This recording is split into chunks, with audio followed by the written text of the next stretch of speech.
Madison. After that, an interview with our current president, Bill Clinton.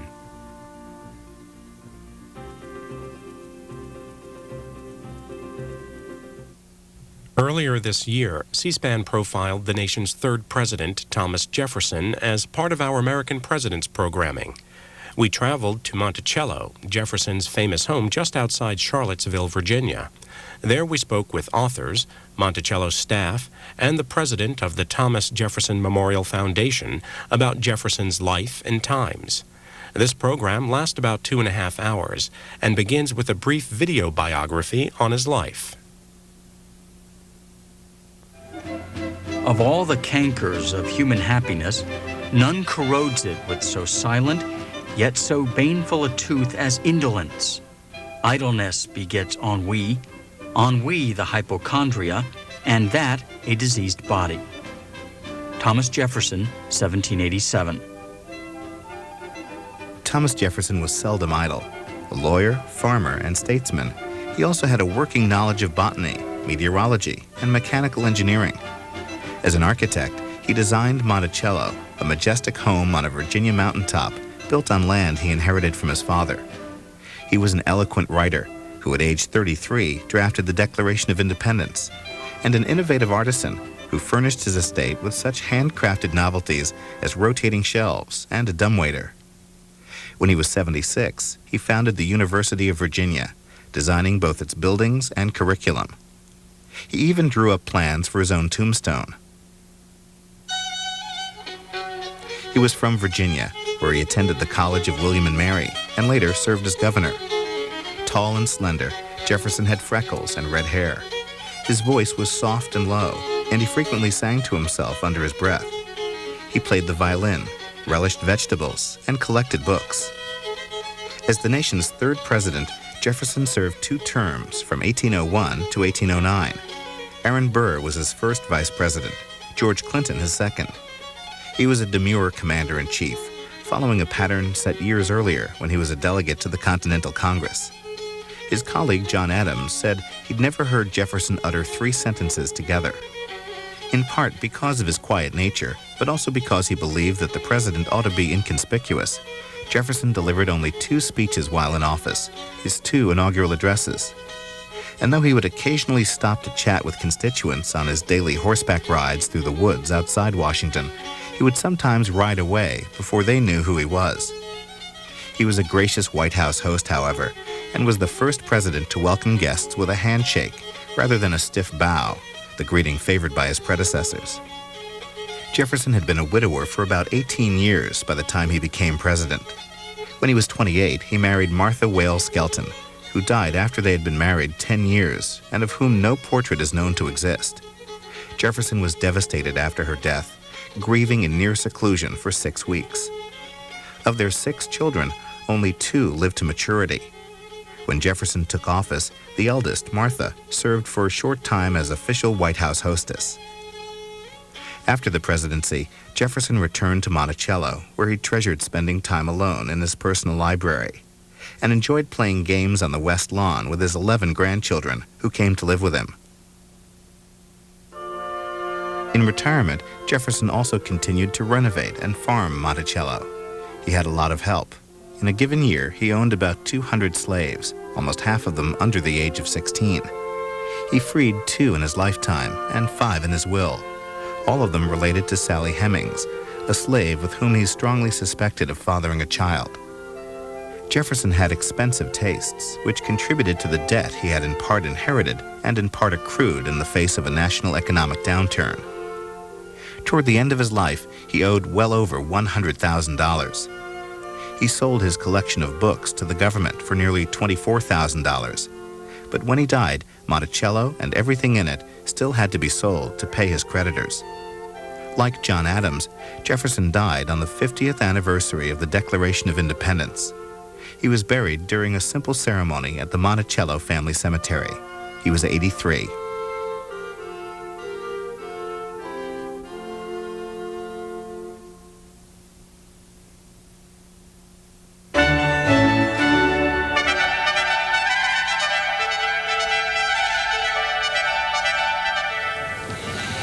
You're We're looking at Monticello on a very sunny day without the fog that we have here this morning in Charlottesville, Virginia. On this April 2nd, 1999, over 550,000 people visit this home every year. And people from all over the world. There are some 9 languages the material that they have here at Monticello is translated into. That's a live picture on your screen. You can see visitors coming up the east front of the residence where Mr. Jefferson lived for so many years. We'll find out more about that as the program goes on. We will be here talking for the next hour and a half with Dan Jordan, who's the director here at Monticello, and Andrew Burstein, who's the author of The Inner Jefferson, Portrait of a Grieving Optimist. And finally, in the last segment, Annette Gordon-Reed, author of Thomas Jefferson and Sally Hemings, An American Controversy, and others will meet as the program goes on. As we look there at the west front, which is on one side of your nickel, if you've never paid that close attention to it, we asked Dan Jordan, who's the director here at this home, if Thomas Jefferson were sitting in this room, what do you think he would be like today? First of all, Brian, I think Thomas Jefferson would applaud C-SPAN and that he could connect with your audience because he loved good conversation, he loved ideas, and he loved books. So I think there would be a lot of conversation if you were visiting and Thomas Jefferson were here. Andrew Burstein, how about you? What would you think Mr. Jefferson would be like today? Jefferson was an easygoing man. He was very comfortable greeting people who came to Monticello. He was hospitable.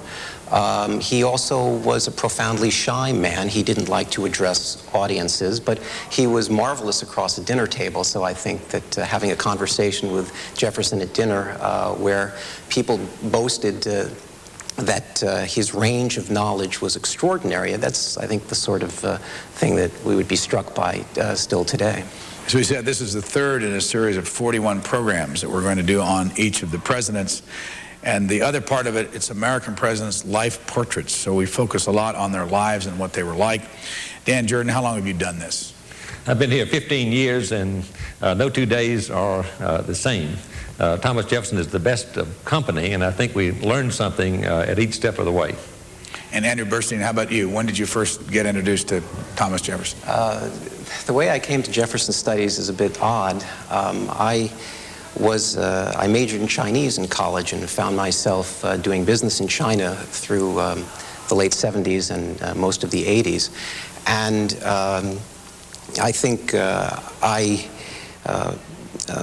saw the underside of Chinese society and found myself reading Jefferson's writings while fog-bound in airports in places like Chongqing and Urumqi and the remote corners of China. And so after around the time of the Tiananmen massacre, I defected to the West, I guess you could say, and I traded in my Eastern specialty for the study of Jefferson. And perhaps my fascination with the Chinese language caused me to take a particular interest in Jefferson's use of language, Jefferson being perhaps the most passionate writer of the American myth, the national pride that why it is that Americans feel that Jefferson still resonates. It's because he had a way of capturing the English language that was unique in his generation.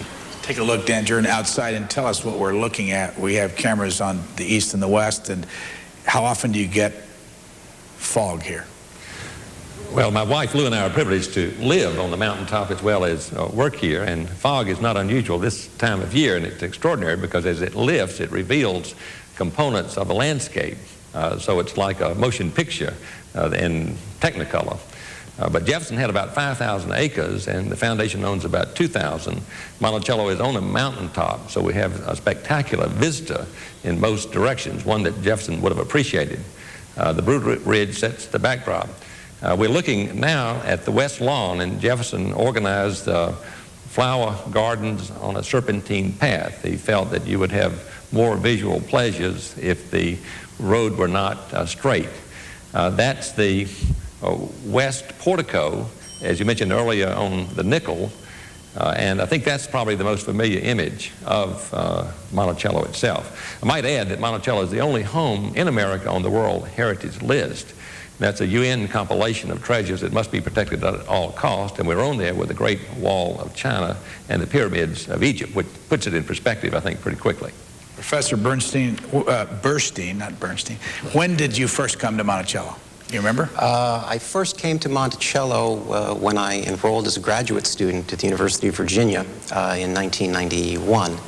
But I just wanted to add that as I was walking up from the C-SPAN bus just up the walk to the house this morning, I was listening to the strains of a mockingbird, and it seemed perfect for this moment because this was Jefferson's favorite bird, and while he had a pet mockingbird for many years of his life, he had one perched on his shoulder that people who visited him in the president's house sometimes commented on. And one woman, Margaret Baird Smith, wrote that Jefferson loved that bird as if it were his child. He had a fascination with, I've called this place his well-ordered dream world. And listening to the mockingbird this morning reminded me of Jefferson's love of nature. Dan Jordan, you told me something yesterday that connects with last week. First, that David McCullough, who was our guest last week during the Adams special up in Quincy, Massachusetts, came here when he was a kid. But you also said that 100,000 kids a year come here. We believe kids are the future, and we're very pleased that about 100,000 school children come to Monticello annually. And it's our sense that you can plant a seed that it will grow. And what's more important than an appreciation for one's history? David McCullough, who is a trustee at Monticello, related to me that his parents brought him from Pittsburgh to Monticello when he was a kid, and it kind of sparked his interest in history from that point forward. You see on the screen that there are some tourists here this morning. Kids are at their Easter Passover recess, so there'll be visitors all throughout the program as we do this on a Friday morning. Let's take a little look at the career of Thomas Jefferson. In 1769 to 1774, he was in the Virginia House of Burgesses. From 1775 to 1776, he was a delegate to the Continental Congress, and in that period also wrote the Declaration of Independence. And from 1779 to 1781, he was the governor of Virginia. And from 1785 to 1789, he was a U.S. diplomatic minister to France, as you can see there on the screen. We want to get you involved. This is a man that a lot of people in this country know a lot about. We want to go to those phone calls. We'll have the phones on the screen so that you can begin dialing. As you know, our area code is 202, and the prefix is 624. If you live in the Eastern and Central time zone, it's 1111. If you live in the Mountain and Pacific time zone, it's 1115. Andrew Burstein, when you studied him, Mr. Jefferson, up close and personal, what did you learn about him? Well, I learned that he was a self-expressive letter writer. He was a man who found it easiest to express his thoughts by writing letters. Rather than spontaneously, he sat at his desk in his sanctum sanctorum, as he called it. And he wrote sometimes a dozen letters a day. He kept it's a 656-page index to his letters. Every letter he wrote, every letter he received, and it's cross-referenced by the recipient or writer of the letter. So this was a man for whom the process of letter writing was critical. Daniel Jurgen, you live how far from where we are right now? My wife and I live about 150 yards from the main house, and I'm able to walk to work on some occasions, but the most important thing is that we feel totally a part of the Monticello culture and history. And Jefferson is endlessly fascinating. We'd like to say, in fact, that he was interested in everything from A to Z, from architecture to zucchini. What was a day like for him here? Well, the day started very early. He said, I rise with the sun. And right off the bat, he took a temperature reading recorded in his weather book, took another reading in the afternoon, kept 5 daily journals, if you can imagine that. Then he would put his feet in cold water, and then he would start his pen and ink work, or his letter writing. About 8 o'clock, he would join others for breakfast. After that, he might return for more letter writing. But at a certain point, he would ask for a horse and take a plantation ride. He would come back, join in the second main meal of the day, which was about 4 o'clock in the afternoon. And then if the weather's nice as it is today, he might invite his guests for a walk. And then ultimately he would retire and read, or perhaps more record keeping, or indulge his scientific interest before he went to bed. We have calls, and we're going to go that way right now to Salem, Oregon. Good morning. You're on with Daniel Jurgen and Andrew Burstein. Go ahead, please. Yes, thank you for taking my call. One comment I would like to make is that I find it rather disturbing that with the recent revelations about Mr. Jefferson's possible involvement with Sally Hemings, that to me it seems you have a group of writers and a group of historians who are somewhat trying to discredit Mr. Jefferson based on one aspect of his life, when to me it's very obvious that he, I think, is one of the greatest Americans who've ever lived. I think he's one of the greatest men that history has ever seen. So I'd like to hear your comment on that. And number two, I'd like to ask you, how political do you feel Jefferson was during his presidency? Do you think he was more motivated by politics, or do you think he was more motivated by his ideas for what he thought that the country should be? Caller, let me ask you why you thought he was a great man. I think he's a great man because of just the ideas that he had. When you know, I've read a number of books about him, and I think that as a thinker and as a philosopher, his ideas about freedom and the rights of individuals, just everything about his life, the fact that he was an architect, he was a farmer, he was a politician, he was president, he wrote the Declaration of Independence. I think he inspired many, many people throughout the world to the ideals of freedom. Okay, thanks. Andrew Burstein? Yeah, Jefferson was a virtuoso, and I don't think anyone would dispute that. His relationship with Sally Hemings, which has been prominent in the news recently, makes him more intriguing. It makes him a human being with flaws. In studying his letters, I find that he was a man of sentiment, a man of feeling. But obviously he didn't disclose everything. No one does. He had a hidden side to him, and this makes him more interesting, I think, yet as a biographical subject. On the subject of his politics, particularly in the presidency, Jefferson was a bitter partisan, no less bitter than people on both sides of the aisle in the Congress today. He spoke rhetorically of harmony, of we are all Federalists, we are all Republicans in his first inaugural address. But in fact, he spoke to his allies, such as James Madison, about doing in the Federalists. He wanted to see an end to the Federalist Party. He saw two kinds of Federalists, those who could become Republicans and those who were beyond hope, and he wanted to convert them to his brand of politics. Mr. Jordan, how far are we as the horse rides to Washington, D.C. and then on to Philadelphia? In Jefferson's day, it would have taken 3 days plus and some bad travel conditions. There were several rivers and no bridges. So it wasn't an easy business being in politics. But if I could respond to the DNA question. How long would it take to get up to Washington, then on to Philadelphia?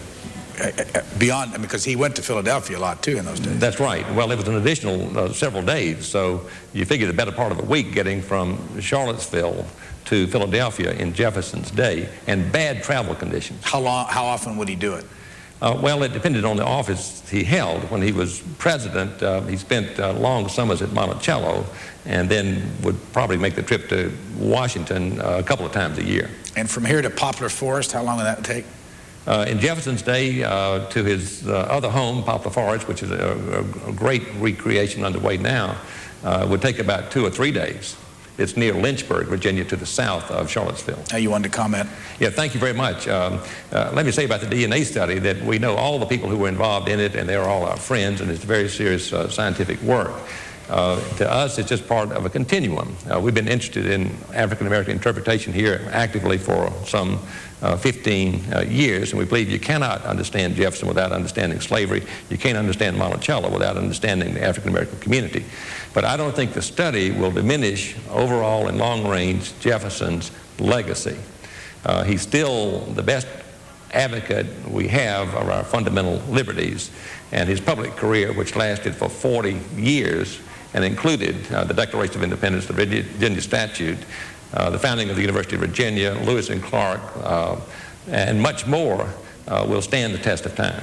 Fog has basically cleared off here, and we're going to be able to show you a picture in a moment of Charlottesville from up top on this hill, and then it'll show you how close it is. Those of you who have never been here, there's a picture on your screen right now, which is down below the hills there.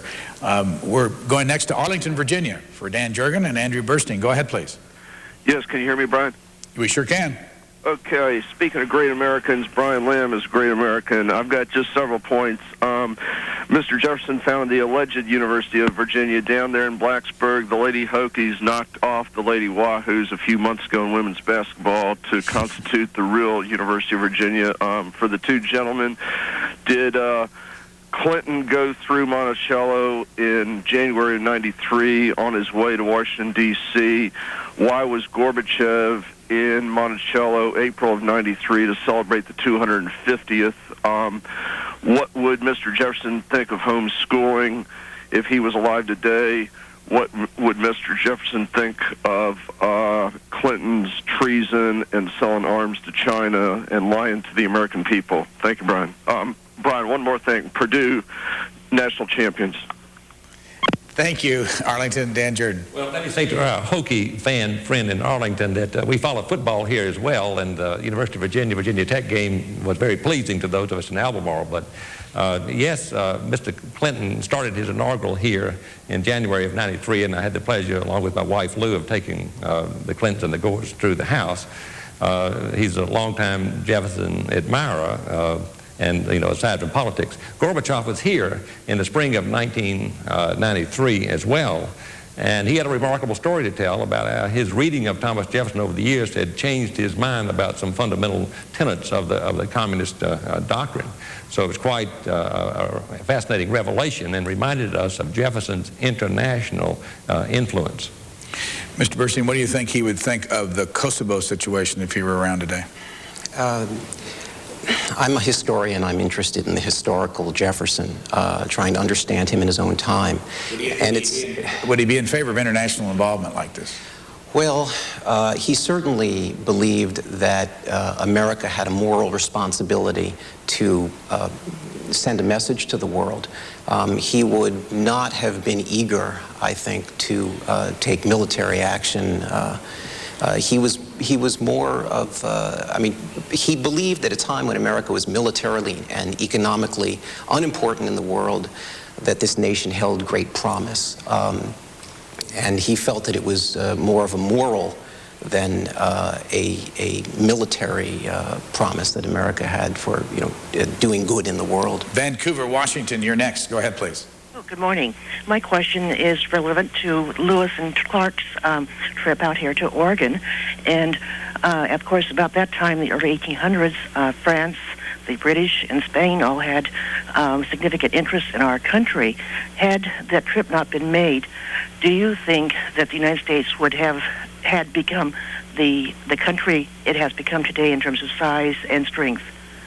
Dan Jurgen, aren't there some antlers out there in the entrance hall that came from Lewis or Clark? Steve Ambrose, who wrote a wonderful book, Undaunted Courage, about that voyage of discovery, calls Monticello Mission Control, and rightly so. And there were great trophies from the expedition that ended up back here, including antlers in the entrance hall, and that those objects enable our guides to tell our visitors about Lewis and Clark. Meriwether Lewis was Jefferson's private secretary for a while, as our caller likely knows. New Canaan, Connecticut, you're next. Yes, I have a question about Jefferson's attitude towards the French Revolution. Since he was ambassador to France right before the outbreak of the Revolution, and actually was friendly or friends with many of the people who subsequently went to the guillotine, I was wondering if he ever had a statement about the French Revolution and the killing of his former friends and aristocrats in France, and I'll listen to the answer. Professor Bernstein? Jefferson had a great friend in the Marquis de Lafayette who fought valiantly under George Washington in the American Revolution. helped smooth the way for Jefferson when he succeeded Benjamin Franklin as minister to France in 1785. Jefferson anticipated and hoped for a French Revolution that would be similar to the American Revolution, that is to say, one in which Republican principles would triumph and there would be a minimum of bloodshed. He liked the liberal nobility which Lafayette represented. Lafayette was a liberal humanist like Jefferson. So I think that this is what he envisioned for the French Revolution. It became an embarrassment to Jefferson once as Secretary of State under Washington. His anti-administration party, which became the Democratic Republican Party, was targeted by the administration, by the Federalists, as a party of French revolutionary atheists. And it was hard to live down, and the Republicans gained in the Congress initially, but then lost seats in Congress because the French Revolution became violent. Both of our guests here in the parlor? We're in the parlor, right, which was a social center of Monticello in Jefferson's day. It's a perfectly natural place for this broadcast. And both of our guests, I started to say, are graduates of the University of Virginia. They get their PhDs here, both in history. But we have one from New Jersey and one from Mississippi. What's a Mississippi connection with a Virginian? Well, there are many connections. Dumas Malone, the greatest of all the Jefferson biographers, was from Coldwater, Mississippi.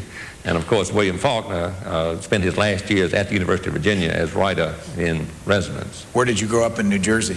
Well, I actually grew up in the New York area, different places, and I went to a very fine private school called Hackley School, which is celebrating its 100th birthday this year, and I'm still good friends with some of my old teachers.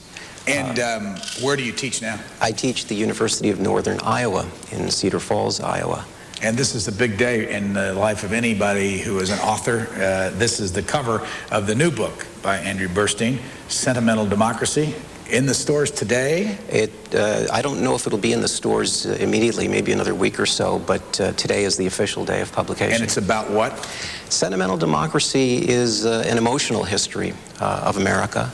It's where the passionate language of the revolution continues to be part of the American idiom today. Our romantic self-image, we think of ourselves as a people of feeling, people who are sympathetic and generous in our motives, and this directs American foreign policy. We've seen this already at least twice in the Clinton administration, the benevolent invasion of Haiti and what's happening with NATO as we speak. In Kosovo, everything that Americans do has a language underlying it which it grows directly from the American Revolution. It's that language which I examine in this book. Mr. Jordan, how big is your foundation? Give us the number of people that work here and the number of dollars in your endowment. Monticello is owned and operated by the Thomas Jefferson Memorial Foundation, and we're private and nonprofit. We have no governmental ties. It came into being in 1923. The mission is straightforward. It's preservation and education, to save and to share. We have about 250 colleagues, about half are full-time year-round. We have a very strong national board of 16 trustees, including David McCullough, whom I mentioned earlier. How much does it cost to keep this place running? The operating budget is $18 million, but it's very expensive to do history right, and that's our goal. And the entrance fee now? The entrance fee is $9, and as a matter of policy, we want to be in the lowest 20th percentile of 50 sister sites, because we believe the home of Thomas Jefferson should always be accessible. So we have to pick up the balance elsewhere. And who is Fraser Nyman? Fraser Nyman is Director of Archaeology at Monticello. He is a graduate of Yale, has a PhD from Yale, and he has an extraordinary vision for discovering a lost Monticello underground. Let's find out. He's standing out on the grounds, and it's a very pretty picture on this spring morning. Fraser Nyman, good morning. Hi, Brian. How you doing? Where are you? I'm standing on Mulberry Row in front of the joinery, a large structure in which much of the formal interior woodwork that surrounds you in the parlor was made. How big was this place in the very beginning? It was sizable. It was roughly 5,000 acres. Today, the foundation owns the 2,000-acre core of that original 5,000 acres. And fortunately for us, from an archaeological perspective, that core includes the most important agricultural and sites, and agriculture, as you know, was the reason for the existence of this place. What was it like back then when Mr. Jefferson was here? Well, a complex question. Maybe the best place to start is to suggest that you need to understand that Monticello is not simply the house. It's a this much larger, complex economic and social organization. Monticello was divided up into four what 18th century Virginians called quarter farms. That is, these are four kind of satellite agricultural operations, each of which contained an overseer and a cluster of enslaved Africans and African Americans who worked the plantation, along with livestock and the fields in which these individuals worked. Our major research focus today in archaeology is to try to uncover that aspect of the lost world of the real historical Monticello, to make a step, as Dan suggested, in getting history right, or getting history righter, I suppose. Where was Thomas Jefferson born? Jefferson was born at a place called Shadwell, which is about 2 miles east of here. Once Jefferson moved to Monticello, Shadwell became the site of one of these outlying quarter farms. But before Jefferson's move to the mountain in 1770, Jefferson was born at Shadwell. Shadwell was initially established by his father, Peter Jefferson, who moved into Albemarle County in the late 1730s and established a very prosperous plantation there. By the time of his death in 1756, Peter Jefferson owned roughly 60 slaves. When did you get into this business and why? Well, I guess I started out about 20 years ago, and its primary attraction to me was the challenge of making the mute bones and stones speak. You know, archaeologists obviously like to dig up cool-looking stuff, but what really makes me excited is trying to figure out what the cool-looking stuff means. When we saw, and we're now looking at some of your folks doing some work, we saw them on the screen with different kinds of gear out there. What are they looking for? Right. Well, this is what you're seeing is our field crew at work at something we call the Plantation Archaeological Survey. This is the first ever systematic attempt to track down, locate, and date all of the settlements that were associated with the real historical Monticello. As you see from the footage you're running, Monticello is no longer a farm. The fields are vanished and they've been replaced by forest. And this means that archaeological survey is a very labor-intensive business. The way in which we have to find sites is by using what we call shovel test pits. We essentially dig a hole in the ground every single 40 feet, and we use a total station, a fancy digital transit, to map these things in 3 dimensions so we know exactly where we've been. The idea is we screen the sediments and soil that come out of these pits and look for artifacts, and we can go back to the lab then and use the computers to draw maps of the distribution of artifacts across the landscape. How many people are working on this with you? It fluctuates. Currently we have in the field a crew of 6 or 7 folks and a permanent staff of 3. Where are you from originally? I was born in Williamsburg, of all places, and as Dan said, spent some time in New England and just returned here to Virginia about 3 years ago. And what's behind you up there on the hillside? What is that area? Who owns that? That is Brown's Mountain. In Jefferson's day, Jefferson actually referred to it as Montalto, the tall mountain in Italian, as opposed to Monticello, the little mountain. And he owned the face of that mountain, which you see, and in fact contemplated decorating it with various fanciful garden monuments. A plan like many of his plans, which was never realized, but which was in keeping with his interest in building, I suppose, what monumental and spectacular architecture. Fraser Nyman, thank you very much for joining Brian. us. We're Appreciate going to grab a call. First, we'll come right back to you. We got Highland, California. Been waiting for some time. Go ahead, Highland. Hello, this is Ed Abramson from Highland, California. I have a three-part question which will dovetail. Number one, I understand from previous readings that Jefferson was involved with the drafting of the Bill of Rights, even though he wasn't, I don't believe, in the country at the time. What was his involvement? Two, what would he have thought of the invasion of the privacy of a president? And number three, perhaps just a historical comment that's always intrigued me. What would, in 18th century language, be considered a high crime and misdemeanor? And I will hang up and listen to your expert's answer. Thank you. Dan Jordan. Jefferson was out of the country when the Constitutional Convention was held in Philadelphia in 1787. His great friend, James Madison, of course, is regarded as the father of the Constitution, later the father of the Bill of Rights. So I think there are some ideological or philosophical influences Jefferson might have had, but he had nothing directly to do with the drafting of the first 10 amendments to the Constitution or the Constitution itself. And here at Monticello, we don't presume to say what Jefferson would think of today's headlines. Montrose, Michigan, you're next. Yes, I wanted to say that Mr. Jordan is as pleasant in person as on TV. I had occasion to meet him when we toured Monticello, and something had happened to a tour guide. He started our tour, but my little boy recognized him on TV. I didn't even recognize him. That's that man right there. So you must have made a good impression anyway. My question is, Jefferson had, great knowledge of different languages, and I was wondering if we at the time had a foreign policy, and if so, did he use his knowledge of language to help out in his foreign policy? And I direct the question to Mr. Bernstein. Thanks. Andrew Bernstein.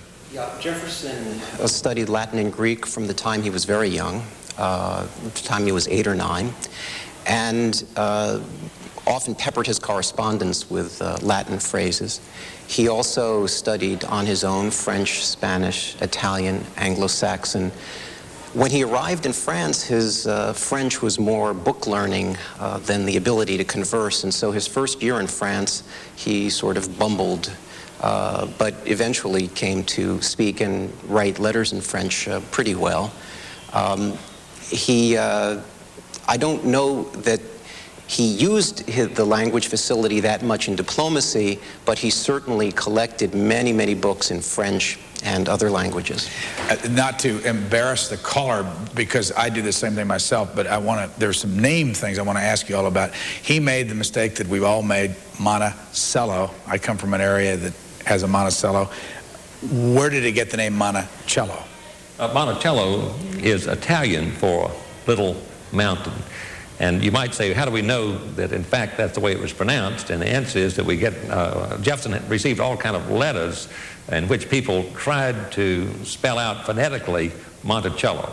So we know from Jefferson and from the letters that that's the way it was pronounced. Also, it's Andrew Bernstein, not Andrew Bernstein. I slipped myself a couple times. Do you get that problem from time to time? From time to time. You were going to say something about the letters? Well, I was going to say about the naming of Monticello that there's one very early reference to this place as the Hermitage, which oddly enough is the Andrew Jackson's home. But it was around 1769 that Jefferson changed the name to Monticello, at which time he was primarily living still at Shadwell with his mother, and there was a fire in 1770 of Shadwell, and that hastened his move to the mountaintop. Dan Jordan, one last thing, because he also said Dan Jordan, and your name is Dan Jordan. Why the difference? That's just the way I inherited it, and down south you can get it either way. So when I was in the Army, I got tired of explaining to surly sergeants that I was Lieutenant Jordan, so for a short while I was Lieutenant Jordan, but it is Jordan. Daly City, California. Welcome to Monticello. You're on the air. Good morning, Mr. Jordan. Elise Martinez here, and good morning to Mr. Bernstein, to you too. I read Mr. Burstein, your book, which I found very, very informative, and I enjoyed reading very much. My question to Mr. Burstein is, could you tell us who you think it was Mr. Jefferson's, or the most important woman in Mr. Jefferson's life, and why? And to Mr. Jordan, could you maybe tell us what changes you have made in the plantation tour in Monticello to incorporate the findings in Mr. Jefferson's life in relationship with Sally Hemings? Thank you very much, and a good morning to you all. The book Andrew Burstein wrote called The Inner Jefferson is in paperback, and it was out first in 1995. You want to answer the first question? Yeah, Jefferson surely was very much in love with his wife, Martha Jefferson, and he called her Patty. They read together. I think Jefferson had more of an interest in poetry at the time he was married, and he claimed that he lost that interest as he aged. His wife died after they were married 10 years. He called it 10 years of uncheckered happiness. And we all know that his pursuit of happiness distinguishes him. After her death, he had an infatuation with a woman he met in Paris, the Anglo-Italian artist Maria Cosway, but that was short-lived. They exchanged letters, and some of those letters are very revealing. But probably from this point on, the most important, he would have said the most important woman in his life was his daughter Martha, or Patsy. She had 12 children, 11 of whom survived into adulthood, and she pretty much ran Monticello, served the functions that Jefferson's late wife had served. And though she did not come often to the White House when Jefferson was president, she was a very important part of his life, and their letters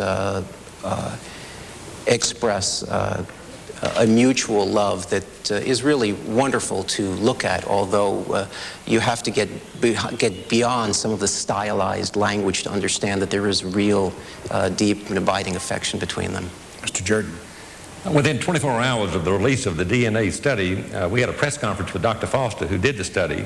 We had a statement on our website, and we got up to 65,000 hits a day in that cycle, and our guides were talking about the study. In this issue and all others, scholarship drives the program.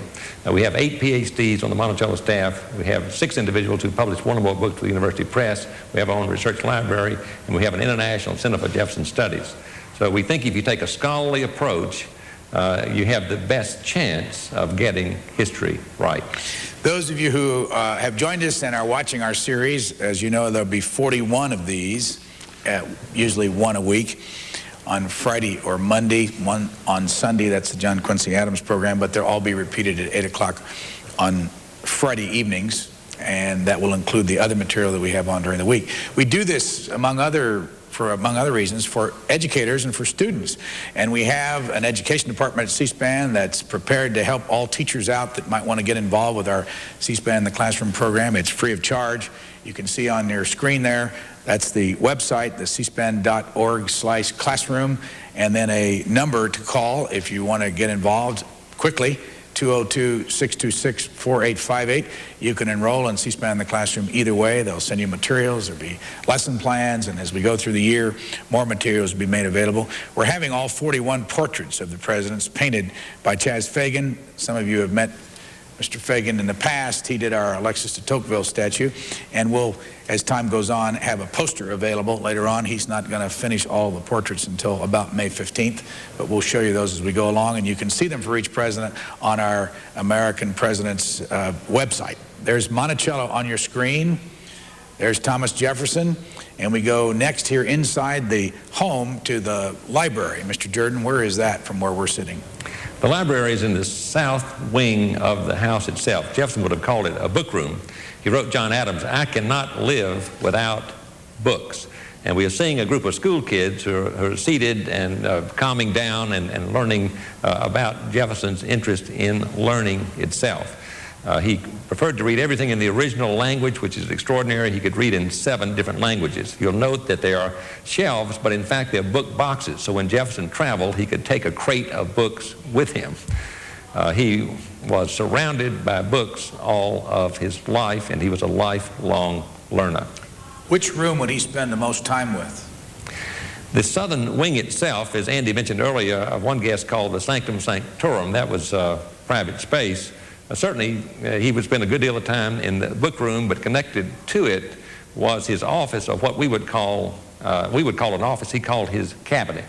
And I think that's one of my favorite spaces in the house, and our visitors are walking in that direction now.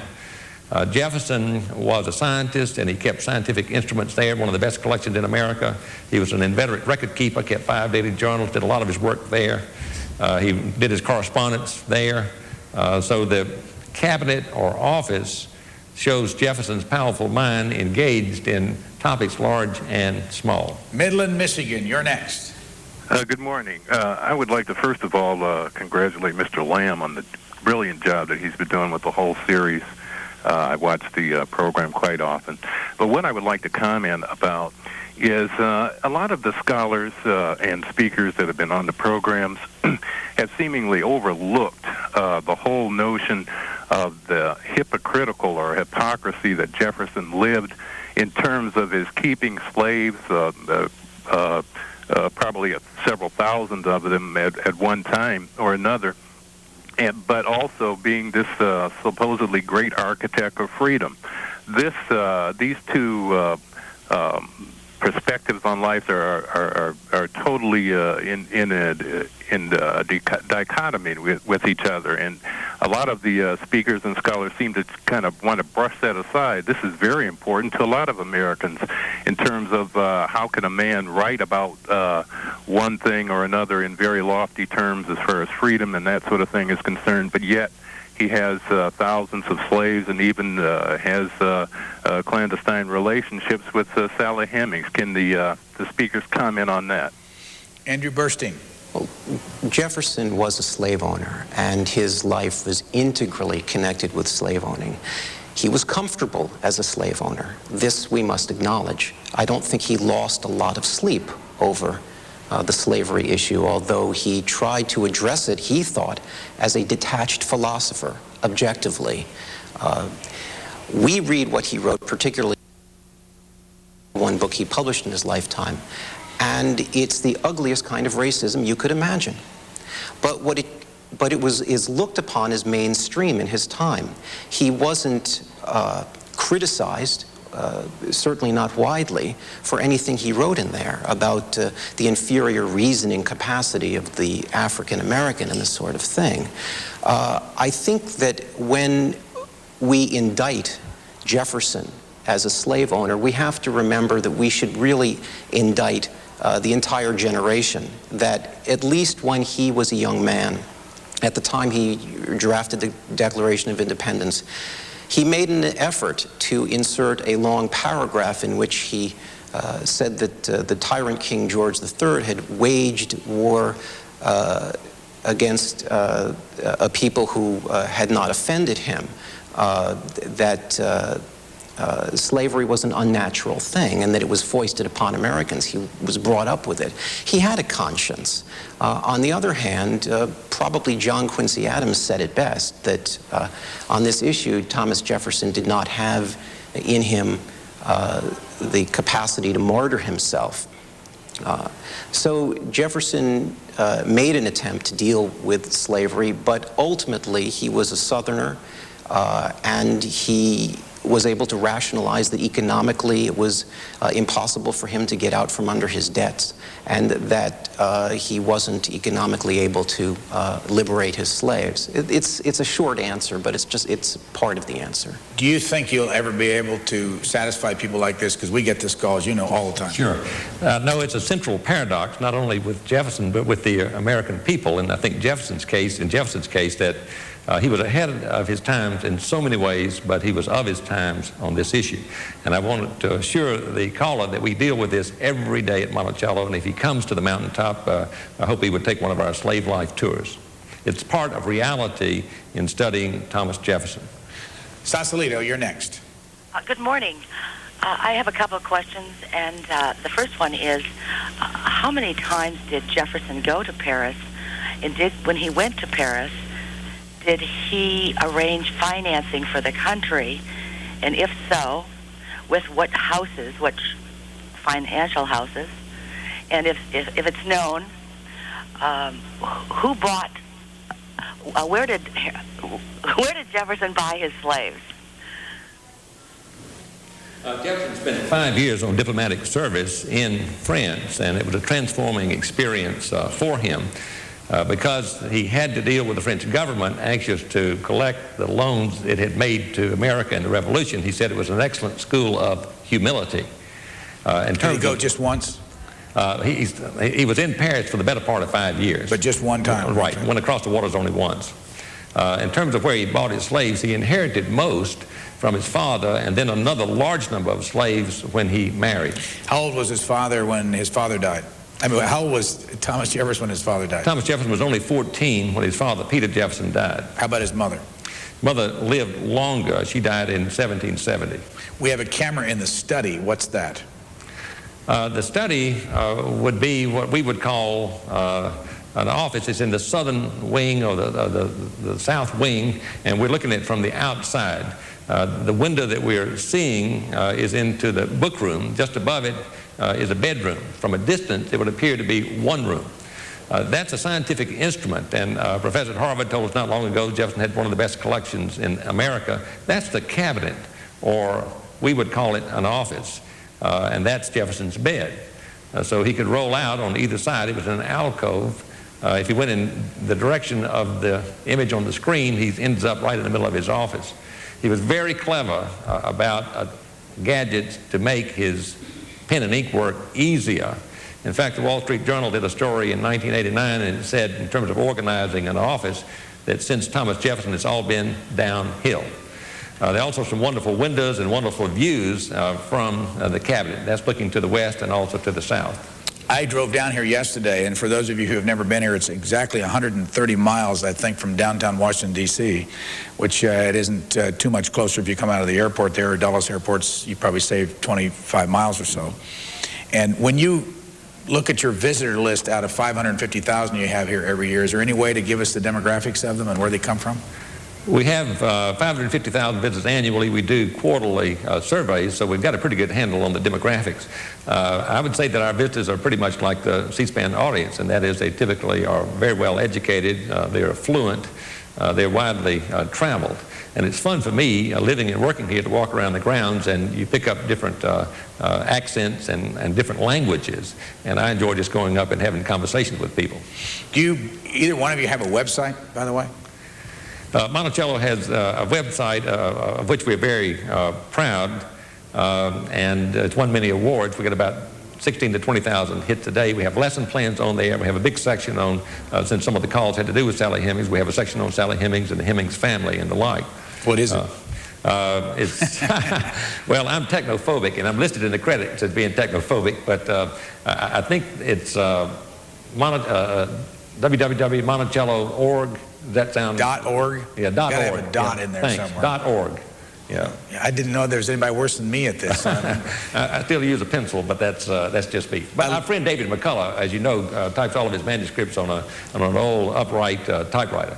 We also will connect you through www.americanpresidents.org to the Monticello website. Alito, Illinois, thanks for waiting. You're next. Good morning, gentlemen. This is indeed a big event to talk to Monticello this morning, one of the great landmarks not only of this nation but of the world. I'm glad you put the biography of Mr. Jefferson on the screen a while ago. I keep forgetting that he was a governor of Virginia, and Virginia certainly had some and has some great governors throughout its very interesting history. My question is, how many visitors in a given year visit Monticello? Well, thanks. 550,000. They come from all over the world. Is that going up or down in recent years? We're fairly stable, and we don't do much traditional advertising because we give individualized tours, and you can see on the screen one of our excellent guides. We have no volunteers. They're all employees of the foundation, and we would prefer to give the tours in groups than have people just walk through. So we're happy with the number during the season. We would love to have more in the off-season, say the wintertime. Andrew Burstein, as you've gone through your research on Thomas Jefferson, when do you have the most fun yourself? Well, those rare instances where, for example, at the Library of Congress, I was able actually to read original Jefferson letters, to hold them in my hands, letters between Jefferson and James Monroe, who incidentally had a horrible handwriting. But Jefferson's handwriting is very easy to read, and he recommended to his grandson, Thomas Jefferson Randolph, that he copy that handwriting. It's a very Republican handwriting, low, no flourishes, and as I said, very easy to read. So reading Jefferson, holding those documents in my hand, and there are some also at the University of Virginia Library, was a marvelous experience, obviously. Any idea, Denton, what his voice would have sounded like? Yes, but let me correct the mistake I made earlier. Jefferson's mother died in 1776. I said 1770. That's when the house in which she lived burned, but she lived a little longer. Yes, we've done a lot of recordings from the time, not, of course, of the voice, but of the way people described the voice. It was sweet. It was fairly low. He was not a public speaker. And in fact sent his major messages to be read in Congress. But that was not unusual in that day and age. There were a few Patrick Henrys around, but the typical politician was not flamboyant on the hustings at all. Boone, North Carolina, you're next. Yes, thank you, gentlemen.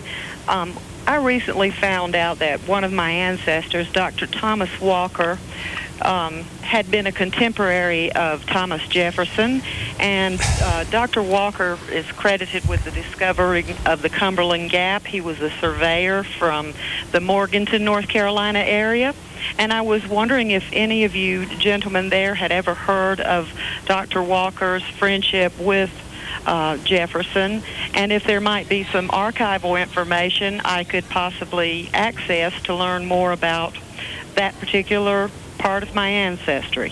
Thanks. We're going to talk about descendants before the program's over, but roughly how many are there in the United States? Do you know, Danger?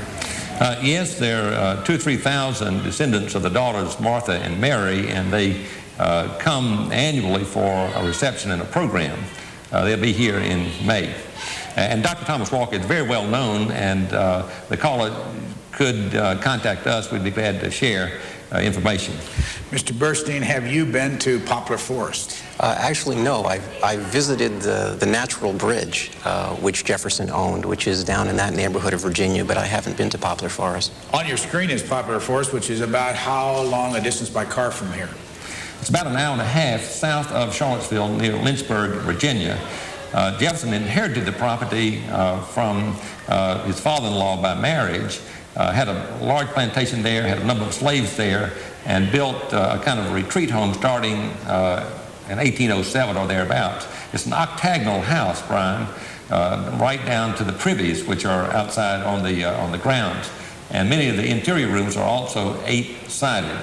And Jefferson would go, as he grew older, a couple of times a year and spend a couple of weeks, bring some grandchildren with him and lots of books to get away from the hustle and bustle of the mountaintop. And what you can't see on the screen there is there's a huge golf course sitting right next to it. Who owns that golf course? Well, the golf course is owned by the, as I understand it, by the private corporation that owns and operates Poplar Forest. But they have a problem of intrusion in several directions. But they've done a marvelous job of protecting what's left of the viewshed, and an absolutely first-rate job of restoring Poplar Forest to the way it would have been in Jefferson's day. And it's only open, I believe, starting now till November or something like that. They have a more limited schedule than we do at Monticello. We're open every day of the year except Christmas, but it's well worth the trip. It's an extraordinary home and an expression of his artistic and architectural ideals. If you've just tuned in, we're at Monticello. We're talking about Thomas Jefferson, who, by the way, from 1790 to 1793 was Secretary of State under George Washington. From 1797 to 1801, he was the Vice President under John Adams. And from 1801 to 1809, he was the 3rd President of the United States. Obviously, our next stop will be next week, and it will be very close to here, the James Madison home at Montpelier. I think it's extraordinary to note, and most people aren't aware of this, that Jefferson was in public life for almost 40 years. And he held virtually every position that his generation had to offer, from being a Justice of the Peace here in the county of Albemarle all the way to the presidency. He was married for how long again? 10 years. He called it 10 years of uncheckered happiness. How many children? Had 6 by his wife Martha, 4 of whom died in infancy. Had only 2 children to reach maturity, and one of those died in her 20s. One of the things we're doing at every program is finding a student and a school in the United States that has something to do with the president we're talking about. We're going to talk to that student in just a moment. Next, Highland, Indiana. Go ahead, please. Hello, Highland. Yes, my name is George Van Til. I'm a county surveyor. I'm fascinated with this incredible man. I wanted not only a surveyor but a county surveyor, and he was very involved in the system that is much of what we do is based on that still today. Can you tell us a little bit about his time before the presidency and before the other things he did when he was a surveyor, and then later when he helped to establish surveying as we know it today? Thomas Jefferson was indeed a surveyor, as was his father, and a few years ago we had the National Professional Group of Surveyors come to Monticello to pay tribute to his memory. And I think that's one of the fascinating things about Jefferson. That's why he's so endlessly interesting to all of us, is he had so many sides. He's the American Leonardo. He's also the father of historical archaeology in America. He's the father of our coinage system. He's been called the founding father of food, the father of the American wine industry. In 1993, Runner's Magazine named him Fitness Man of the Year. So there's something in Thomas Jefferson for everybody.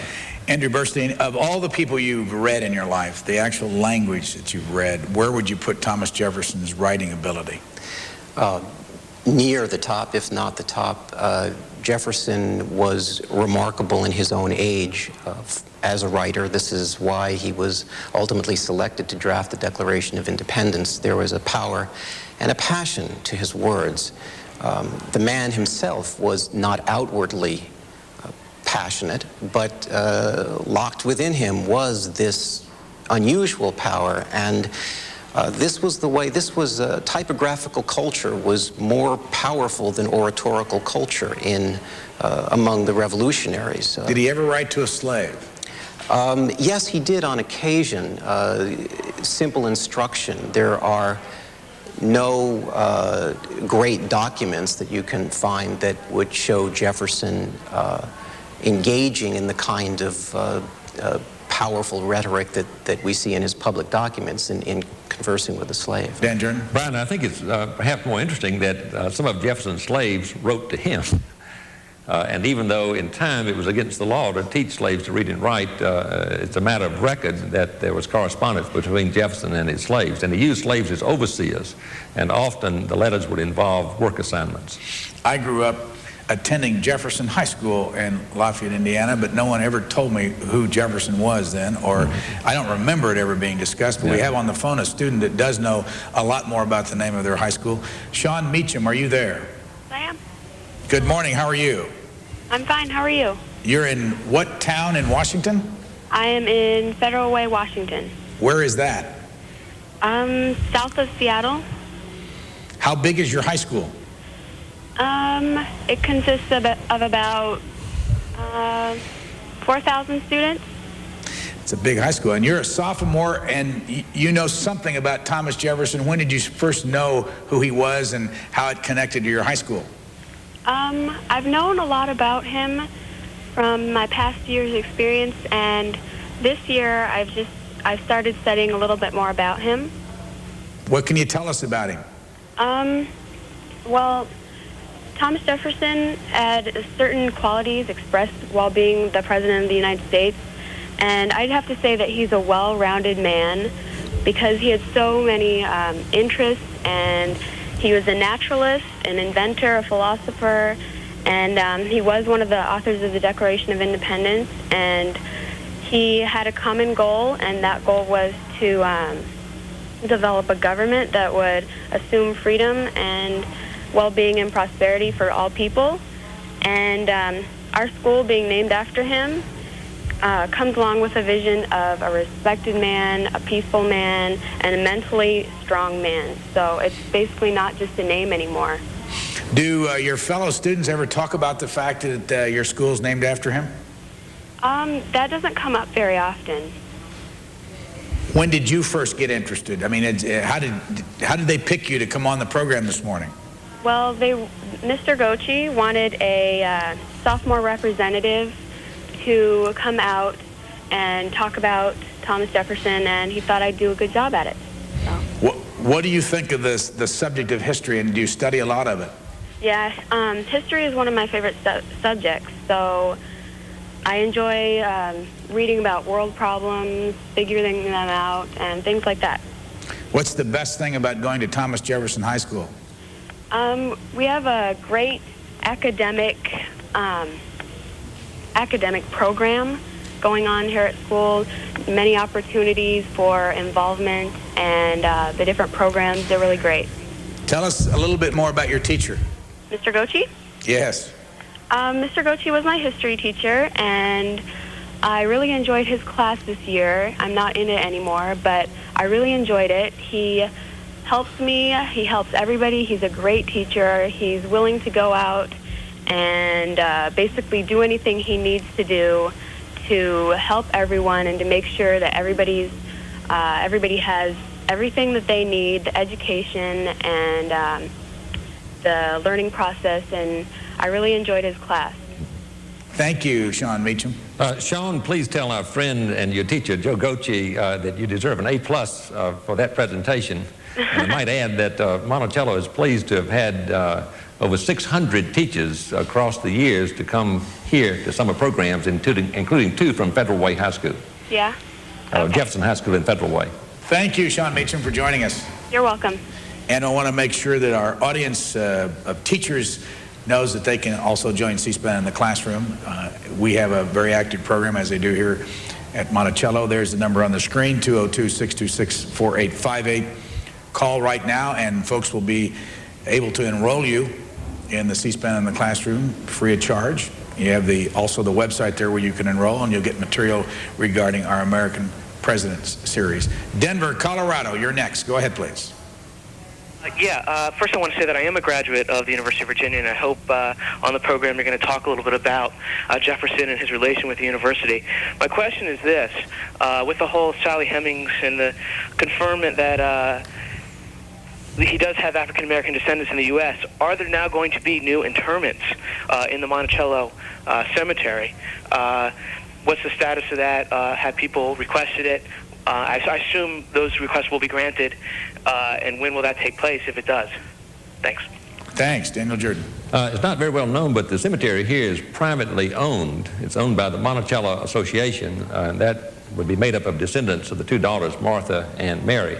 So the Thomas Jefferson Memorial Foundation, which operates Monticello, has nothing to do with the cemetery. We will have a guest on later who will talk about the cemetery and about the descendants, and might be able to shed some light on the question there with Robert Gillespie. Yeah. Let's go to, I can't remember, did I just take Denver, Colorado? I need a new city. If I could, in the meantime, I'll ask Andrew Burstein. When you went to research Thomas Jefferson, where was your most valuable material? The most valuable material was at the Library of Congress. This is where the great majority of his letters are stored. The Massachusetts Historical Society has some.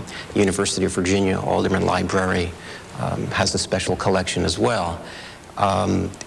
These are all on microfilm, and a lot of libraries, college libraries around the country have them, so they're accessible. If somebody wants to study Jefferson from afar, what can you help them with?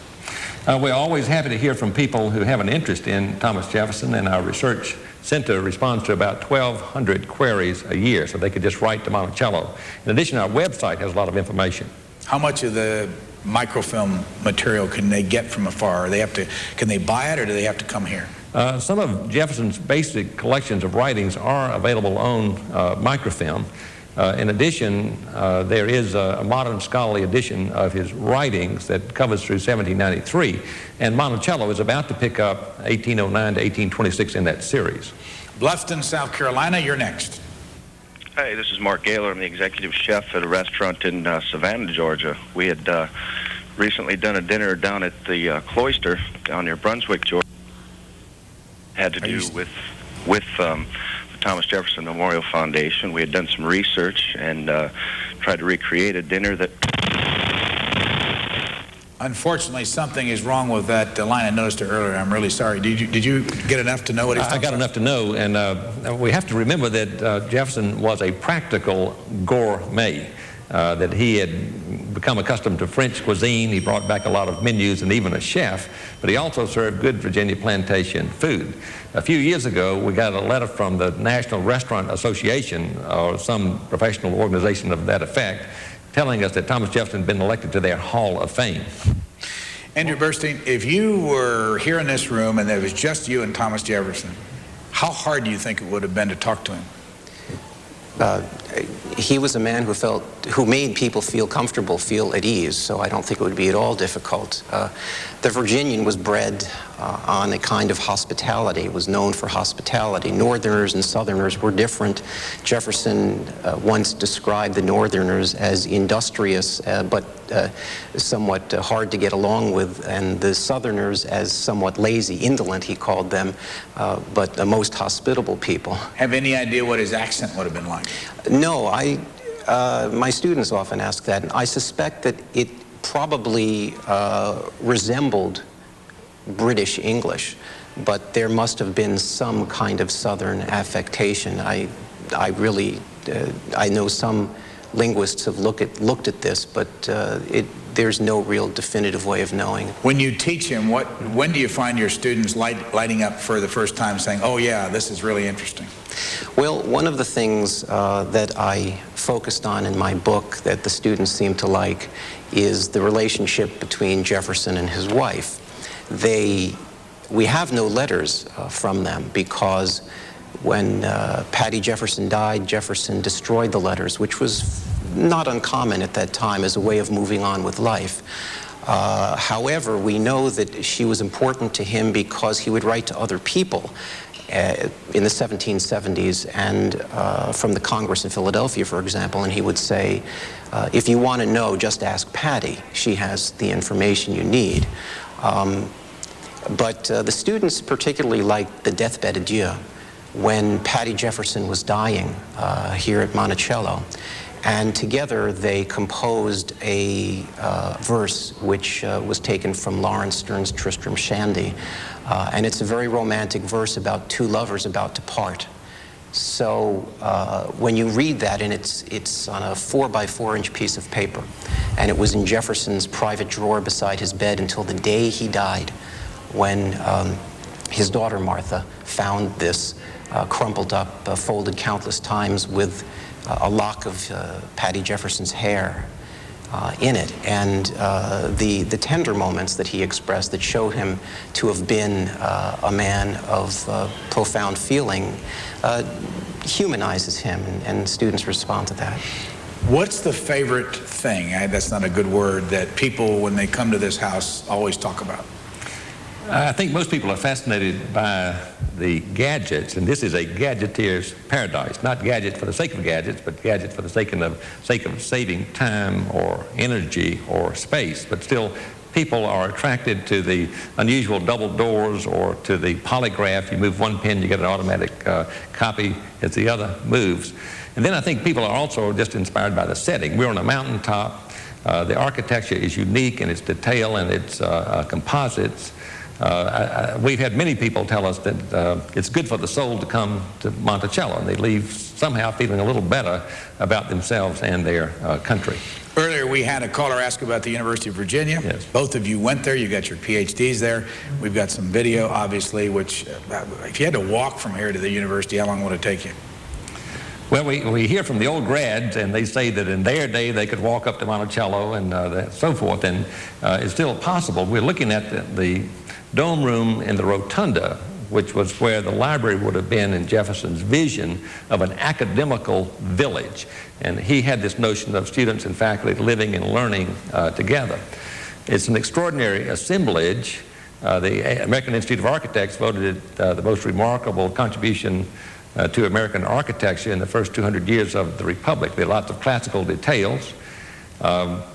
It's just a very revolutionary kind of institution in its day, and Jefferson was responsible for every single detail, from the architecture to the hiring of faculty to the curriculum to the emphasis on freedom of the students. I'd let Andy comment further, except that I always have found it fascinating that Jefferson called it the hobby of my old age.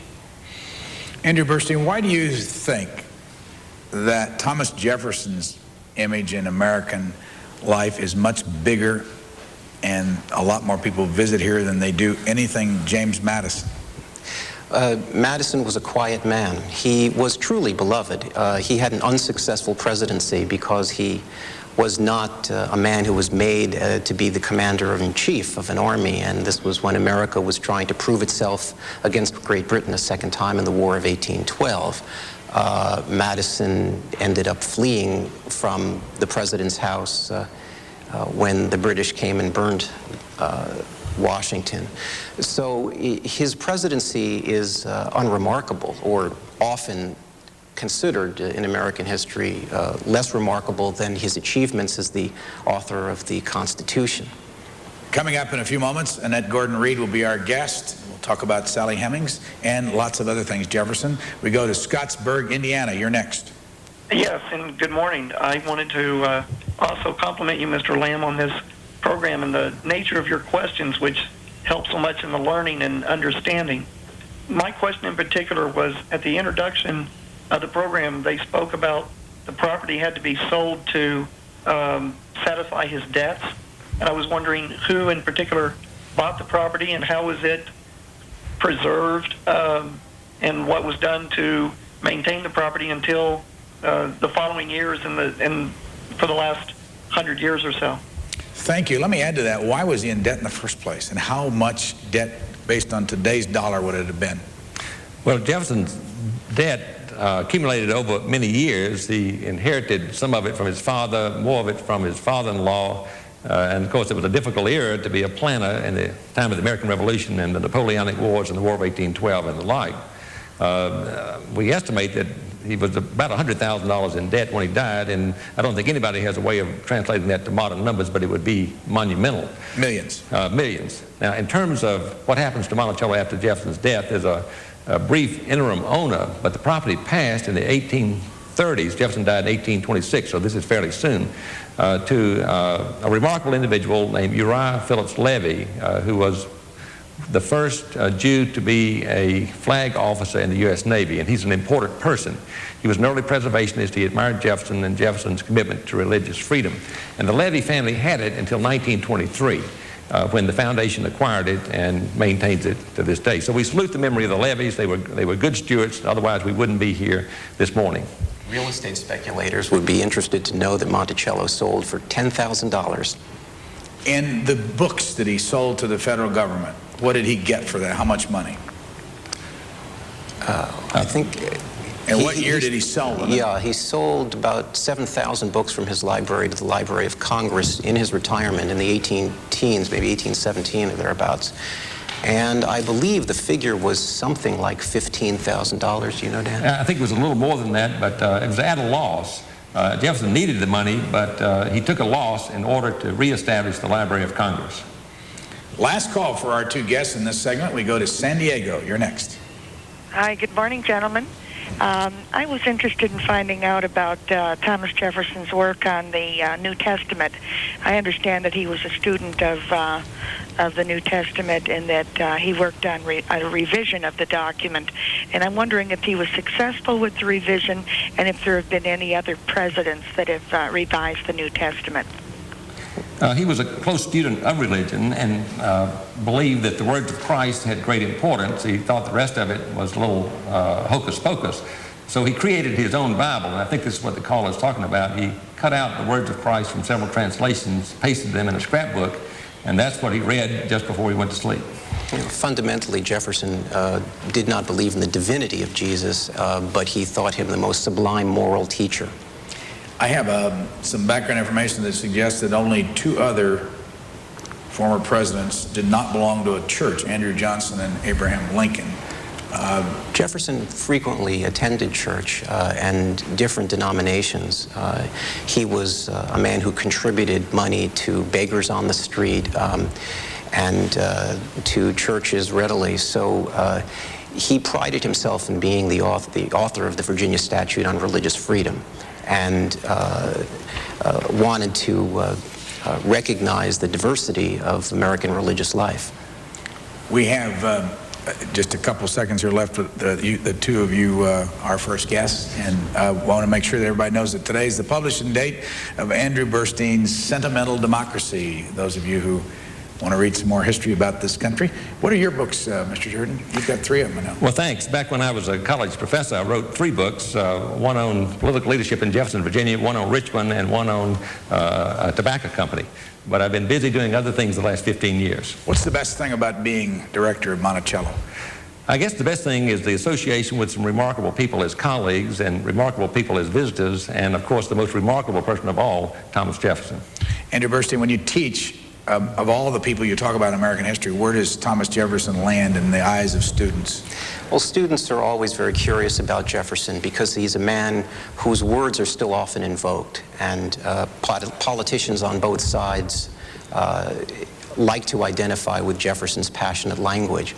So it's really hard to compare Jefferson, except perhaps to Lincoln. There's that melancholy strain in Lincoln's voice, and we also have photographs of Lincoln which make him an appealing person to look at. Jefferson is more of a man of mystery, I think, than Lincoln, but it's the emotional connection. It's Jefferson's words, Lincoln's words that students readily identify with. Andrew Burstein, thanks for coming all the way from Iowa. Thank you. And Daniel Jordan for coming up the hill and letting us bring our bus here and the whole business of being in the park. Thank you very much. We're going to talk to 2 people who are involved in a project of oral history. Cinder Stanton and Diane Swan Wright, and they're on the grounds here of Monticello. Let me ask Cinder Stanton to explain to us, as the beginning of this little discussion, what is your project and how are you doing it? Well, our project is called Getting Word, Monticello's African American Oral History Project, and we're extraordinarily lucky here at Monticello to have Jefferson's monumental archive, very rich in helping us to interpret Jefferson and Monticello. But when it comes to the African American community, it's rather unbalanced. It's from the perspective of a plantation manager. So in order to tell the full human dimension of the lives and contributions of the African American families here, we thought it might be a good idea to go out and locate descendants of those families. And so for the last 5 years, we've been talking to descendants of a number of families here who lived in bondage here at Monticello, taking us all over the country. I think now we have interviewed something like over 100 people in the last 5 years. Diane Swan Wright, how do you go about interviewing them? Where do they come here or do you go there? Well, both. Some people live in this area and are interested in having us interview them here. We've traveled over 22,000 miles over the past 5.5 years, and so we oftentimes go to people. And we really enjoy interviewing people in their homes and seeing their photographs and gathering their stories there. What are you learning? Oh, we're learning lots. We're learning that Monticello has a very special place in the lives of many African Americans. Senator Stanton, what are you doing with the material?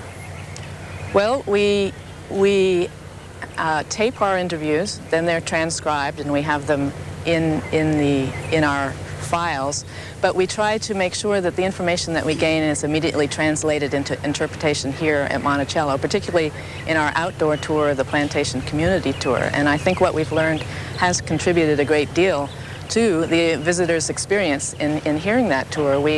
Some of the themes that come out of our interviews tell us about the continuous struggle against odds to forge strong bonds of family and community and develop a rich culture. All of that was going on unrecorded here at Monticello, and we're able to tell individual stories as well about members of certain families.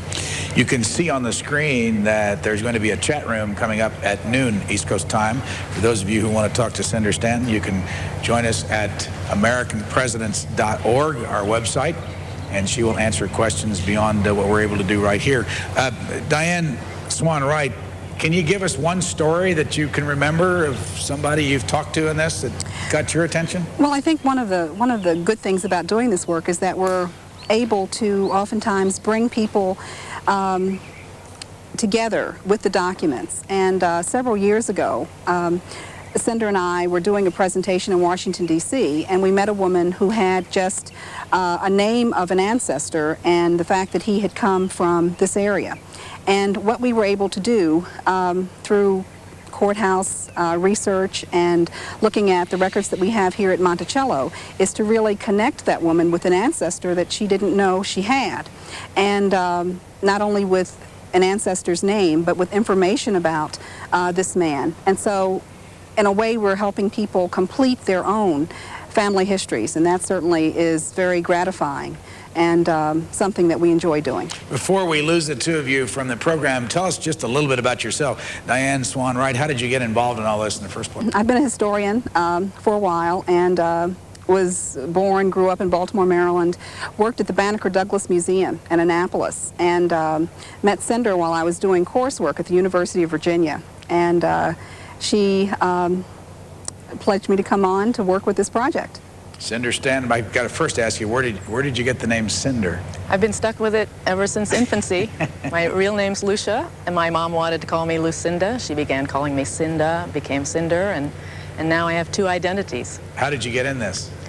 Well, I've been at Monticello a long, long time, probably longer than anybody else up here.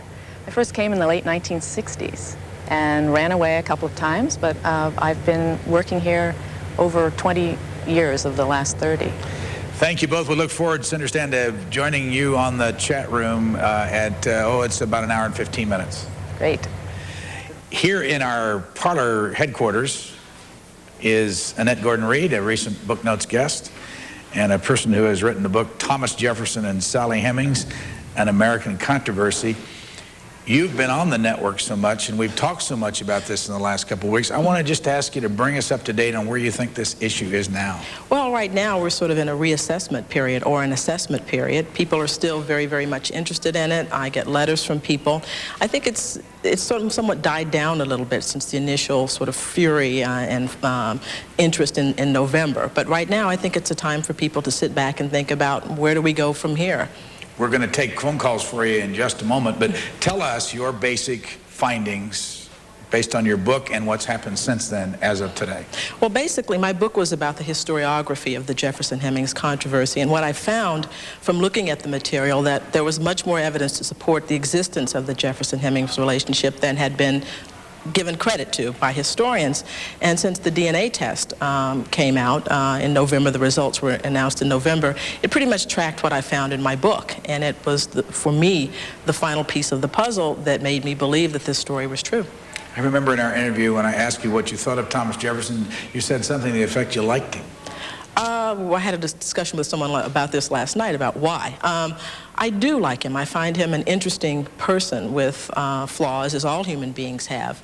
But in the main, someone who was a lively mind, someone who contributed a lot to America, and is just sort of endlessly fascinating. So if that's liking, I guess that's what I mean when I say that. I don't know whether you've seen it. There's an ad about you in the Washington Post today. No, I have not. Your picture's in there? No, I didn't know that. Let me use the newspaper, but I didn't get that far. Well, no. But what I thought was interesting in there was that you're going to be in the Washington area on April the 16th, I think. Yes, yes. But what it said is almost like straight from the Oprah show, Annette Gordon-Reed. Why do you think they made such a big deal about that? Well, because Oprah is a phenomenon, and if you're on Oprah, everybody knows you. People come up to me from that show and say, "You were on Oprah." It's just astonishing. So I guess it's a way of making a point of connection, so it's sort of validating me for the public. What do you do full time? I'm a law professor at New York Law School. I teach property and basic courses and a course in slavery and the law. Conroe, Texas is your home, and your two children are how old? 9 and 6.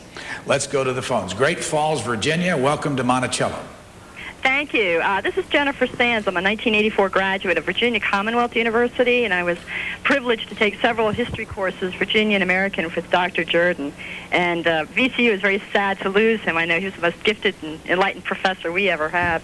But now I'm married and have 3 children, 9, 8, and 5, and I would love to get Dr. Jordan's recommendations on books on Jefferson for children, either those that he read as a boy or those that have come out recently that capture the man and historically correct and exciting for children.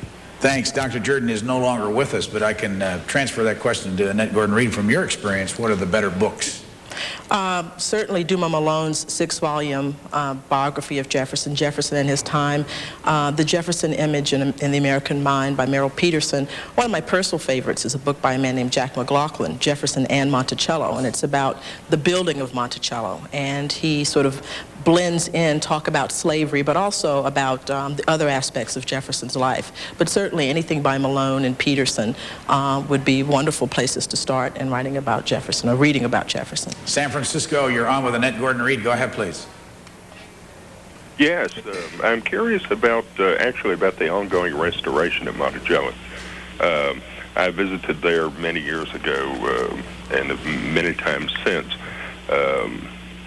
I think that's probably what inspired me to become a historian and an antiquarian. And I noticed in your shot right now, they're painting the little wooden appendices at the end of the study, and I was so glad to see that these have been restored.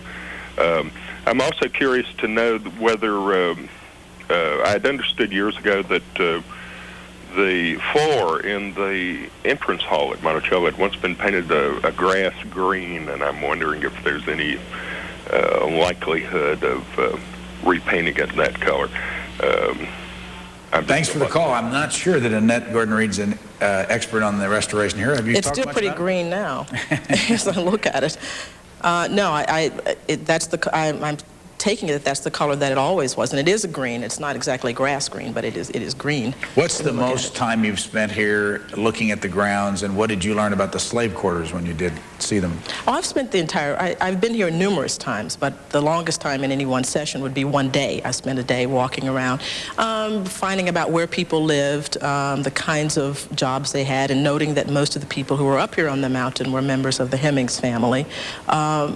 Just the proximity to Monticello, even though the people who were on Mulberry Row, as opposed to the people who were mainly the field, people who worked in the fields, who were further down the mountain. You notice the sort of separation between, it's a plantation, but it doesn't have the real look of a working plantation because most of the slaves lived further away from the house. What's the issue about whether the Hemmings descendants ought to be buried here in the burial area? Mm-hmm. Well, the issue is if people believe that the Hemmings descendants are descendants of Thomas Jefferson, should they be allowed to be buried in the Monticello Cemetery, which is where Jefferson is buried, Jefferson and his wife. And if I understand it, there are a couple of deeds to sections of the property, and there's some question about whether or not it means the legitimate descendants. I'm sure there are some people who don't believe that still believe that they are descendants of Jefferson. So I don't get very much mixed up in the family controversy. All I know is what I read in the papers. But I assume that it's about the legitimacy of allowing the Hemmingses to be buried there, to the extent that they want to. How many children did Sally Hemings have? Sally Hemings had 7 children, 4 of whom we believe lived to adulthood. On the screen is the actual gravestone for Thomas Jefferson. We have a call from Mount Vernon, Virginia, where George Washington used to live. Go ahead, please. Annette Gordon-Reed, Prosecutor Reed, your research in your book fails to mention anything about Jefferson's brother, his sons, George Jefferson Jr., John Garland Jefferson. You criticize other historians for not including the black oral history, and you ignore the black oral history of Isaac Jefferson, who talks about Randolph Jefferson playing the fiddle and dancing half the night with the slaves. You, even on page 136, compare Jefferson with Hitler. How can you consider yourself a reasonable historian with this type of lack of proper research? Well, I disagree with you. I think it was very proper research. I didn't mention the other people because there's nothing in the historical record that indicates that they were connected to Sally Hemings. If you go through the sort of play history as possibilities, you would never finish a book. This is possible, this is possible. I mean, there are people who said it's possible that Alexander Hamilton was the son of George Washington, but there's no indication that that's true. So if there had been something that indicated to me that these people were likely fathers of Sally Hemings, of course I would have raised it. But I don't think that dancing with slaves at Monticello means that you are the father of a specific woman's children. That's, I have to have some more of a connection besides that. What is the comparison to Hitler that you're referring to? I don't think he's still there. Let's go to New Haven, Connecticut next. Go ahead, please. good morning. And thank you, Professor Gordon Reed, for taking my question and my inquiry. I have three. First of all, relative to your book, which I have not read yet, but I'm going to purchase it today. Thank you. I would like to know, why is it they refer to the relationship with Sally Hemings and Jefferson as being an affair? What I understand, slaves did not have affairs with slave masters. They were raped. And I don't think Jefferson is a great man at all. And I base that on the fact that, you know, when I was younger, my mother trotted us around to all of these historical places. And I visited Monticello when I was approximately 9 years old. I'm in my 50s now. And I had a very chilling effect when I visited there. And I've learned as I've grown older that Monticello wasn't built by Jefferson. The slaves built that place, artisans, indentured servants.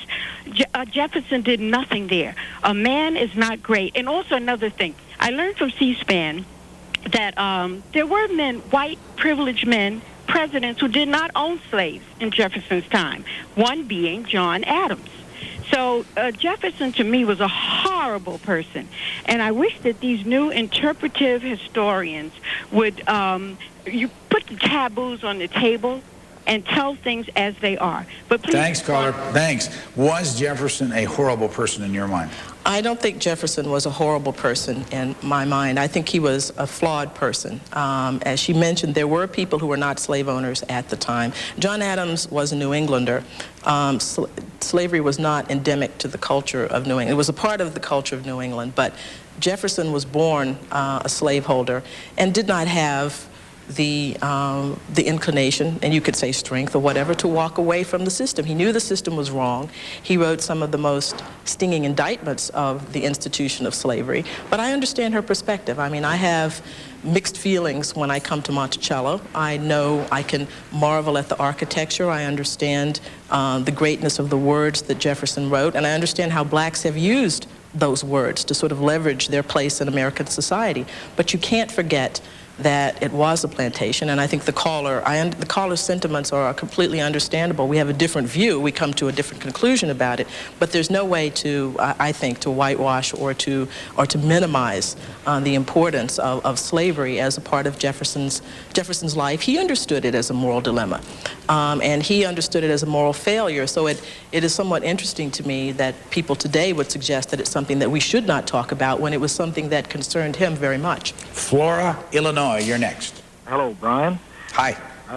This is Bill Etchison, and Jefferson is one of my favorite people, and I have a lot of information about him, but one book that I have is True Stories of Great Americans, Thomas Jefferson, by Edward S. Ellis, A.M. 1898. And the one that I would like to mention is, I guess he had trouble with the editors in the newspapers too, because if I may read this, it's not too long here. Perhaps an editor might begin a reformation in some way such as this: divide his paper into 4 chapters, heading the first truths, the second probabilities, and the third possibilities, and the fourth would be lies. The first chapter would be very short, as it would contain little more than the authentic papers and information from such sources as the editor would be willing to risk his own reputation for their truth. The second would contain what, from a mature consideration of all circumstances, he would conclude to be probably true. This, however, should rather contain too little than too much. And the third and the fourth should be professedly for those readers who would rather have lies for their money than the blank paper they would occupy. Annette Gordon Reed, any response? Well, he certainly had his problems with newspaper editors at the time. As a political figure, he was quite controversial. I mean, we think of Jefferson today as someone who had sort of universal acclaim, but from the very beginning of his career, he was a person that lots of people did not like and didn't mind saying it, unlike Washington, where if something went wrong, it was pretty much Hamilton's fault. People didn't have a problem at all in being very vitriolic towards Jefferson. So he certainly, if anybody, had the occasion to ponder the ways of newspaper editors and have comments about them. We are here on an April 2nd morning, which started out to be quite foggy, 1999, at Monticello, which is about 125, 130 miles south of Washington, D.C. On the screen is a live picture of the residence up on top of the hill looking down over Charlottesville, Virginia. Annette Gordon-Reed from New York City is here in the parlor. Our cameras are about the grounds and also here. We will continue to take your calls on the subject of Thomas Jefferson. Our next stop will be James Madison, which will be a week from today on a Friday at Montpelier, which is not more than 25 minutes from here. And then it's James Monroe from his law offices in Fredericksburg on the Monday after the next Friday. Let's go to Palmdale, California. Go ahead, please. You're on with Annette Gordon-Reed. Good morning. It's good to be on C-SPAN. I've been trying to get in all morning, and I wanted to talk to the historians. And my question was, when they referred to Thomas Jefferson, when anything came up about Sally, they didn't acknowledge her or her children, and they kind of got around the question, and they weren't direct. So I'm just grateful to see Annette there today. The first time I seen her, she was on C-SPAN, and myself and my 13-year-old son, we have become interested in this because of the research she has done. We are going to go out and get the book, and I'm just glad to see you. I'm not angry like the caller before, but I'm just grateful that truth is coming forth now. Thank you for taking my call. Why do, let me rephrase it, how often do people seem to be angry with you or angry with the issue of Sally Hemings? And is it possible that this man could have had this relationship and still be a great man? Well, that's a lot of questions. We got some time. We have some time. Anger at me, not a lot. I mean, I have to say, over the past 2 or 3 years, I've gotten letters from people who, disagree with me, but in the main have been quite respectful. It's only really after the DNA that seemed, that pretty much confirmed what I had said, that I've gotten some hostility. On the question of could Jefferson have been involved in a relationship like this and be a great man, I would say yes. I think that the principal problem, as I've said before, with Jefferson, the difficulty is on the issue of slavery. As a person who knew that slavery was wrong, wrote about the wrongness of slavery, but could not bring himself to extricate himself from the system. That, to me, would be a greater failure, is a greater failing than the fact that he may have become infatuated with a woman on his plantation. That is, people could see that as flawed, but that's a human flaw that I could understand. Buying and selling people is another matter altogether. It's quite interesting to me that people seem more upset about the Sally story than about his involvement in buying and selling people. One, you could understand. The other just seems unfathomable. But it was a way of life, and he was born into that way of life, and we can't ignore that. But it's not something that I think disqualifies him as a person who should be an American hero, because he did contribute to America. Do you know of any white men back in those days who were born into families that had slaves, who let them, freed them before they had to under the law? Well, yes, there were. The Pleasants, Robert Pleasants was a man who freed slaves. Jefferson's teacher, George Wythe, at one point had slaves, not as many as Jefferson, but who freed them. Most of the famous people that we know who manumitted slaves, you think of George Washington, who manumitted his slaves upon the death of his wife, actually. He made arrangements to do that then. So there were people who freed slaves, but it was not a common thing to do. Tampa, Florida, you're next with Annette Gordon-Reed. Go ahead, please. Good morning to all panelists this morning. My name is Hewitt Smith, and I'm calling from Tampa, Florida. Ms. Reed, I'm curious to hear a discussion in regards to the fact that Mr. Jefferson was of adult age and Sally Hemings was a child. And the fact of having sexual relations with a child is something that we would consider to be a taboo, or would be illegal in many states even today. And why that fact is never brought up. And interesting to you to bring up the fact that the buying and selling of human beings, and the fact that Jefferson did not free his slaves and had a dilemma in regards to his slaves. might also trail back to the idea of the sexual relationship, the freedom that the white men had at the time with the black slave women, and the discussion should involve some of that, not so much of that he fathered these children, but how do we feel, or what we should feel even today in regards to the sexual freedom with which they had with the black slave females, and most of all the fact that she was a child. Thank you. Well, that's an issue. I did a talk at my daughter's school about this to sixth graders, and I was trying to be very, very circumspect in what I said. And of course, you know, sixth graders being what they are today, I mean, they sort of raced ahead of me into areas that I hadn't intended to go. And I was trying to explain to them what the problem was: the miscegenation, the slavery, the exploitation of women, those kinds of issues. And none of it really registered with them. The one thing that registered with them was her age, because she would have been 15 or 16 years old. I mean, when she went to France at age 14, and she was there for 2.5 years. So nobody knows when this would have started. But she would have been 16 years old, which is, from our lights, a child. In the 18th century, that would have been young for women to be married or to be having sexual relations. But Jefferson's daughter was married at 17. John Marshall, the Chief Justice, proposed to and married his wife. She was 14 when he proposed to her, and I believe they were married when she was about 15. So it sounds harsh to us, and it could still be harsh to us, but this was not, it was not uncommon for teenage girls to be involved in sexual relations at that time. What is the racial mix in your child's school? Well, not as diverse as I would like to be. She, out of a class of 50, I believe there are 5 black children in her particular class. Did you notice any difference in the kids, what they would ask you based on their race? Oh, no, actually, excuse me. I mean, my daughter's not in the 6th grade. Another one, it was pretty much the same ratio. No, there was no difference in the kinds of questions. They were mainly trying to sort out, well, how is this an affair if he wasn't married? You know, she wasn't married, what's the problem? The racial, you know, the difference on the races didn't really register with them. They were mainly asking about the age was the thing that seemed to get to them. But the questions were very, very good, but they were all pretty much the same between black and white. Salem, Oregon, go ahead, please. Yes, good morning. Dick Geddes here in Salem, Oregon. First of all, I want to thank you very much for this great series you have. Thanks, C-SPAN.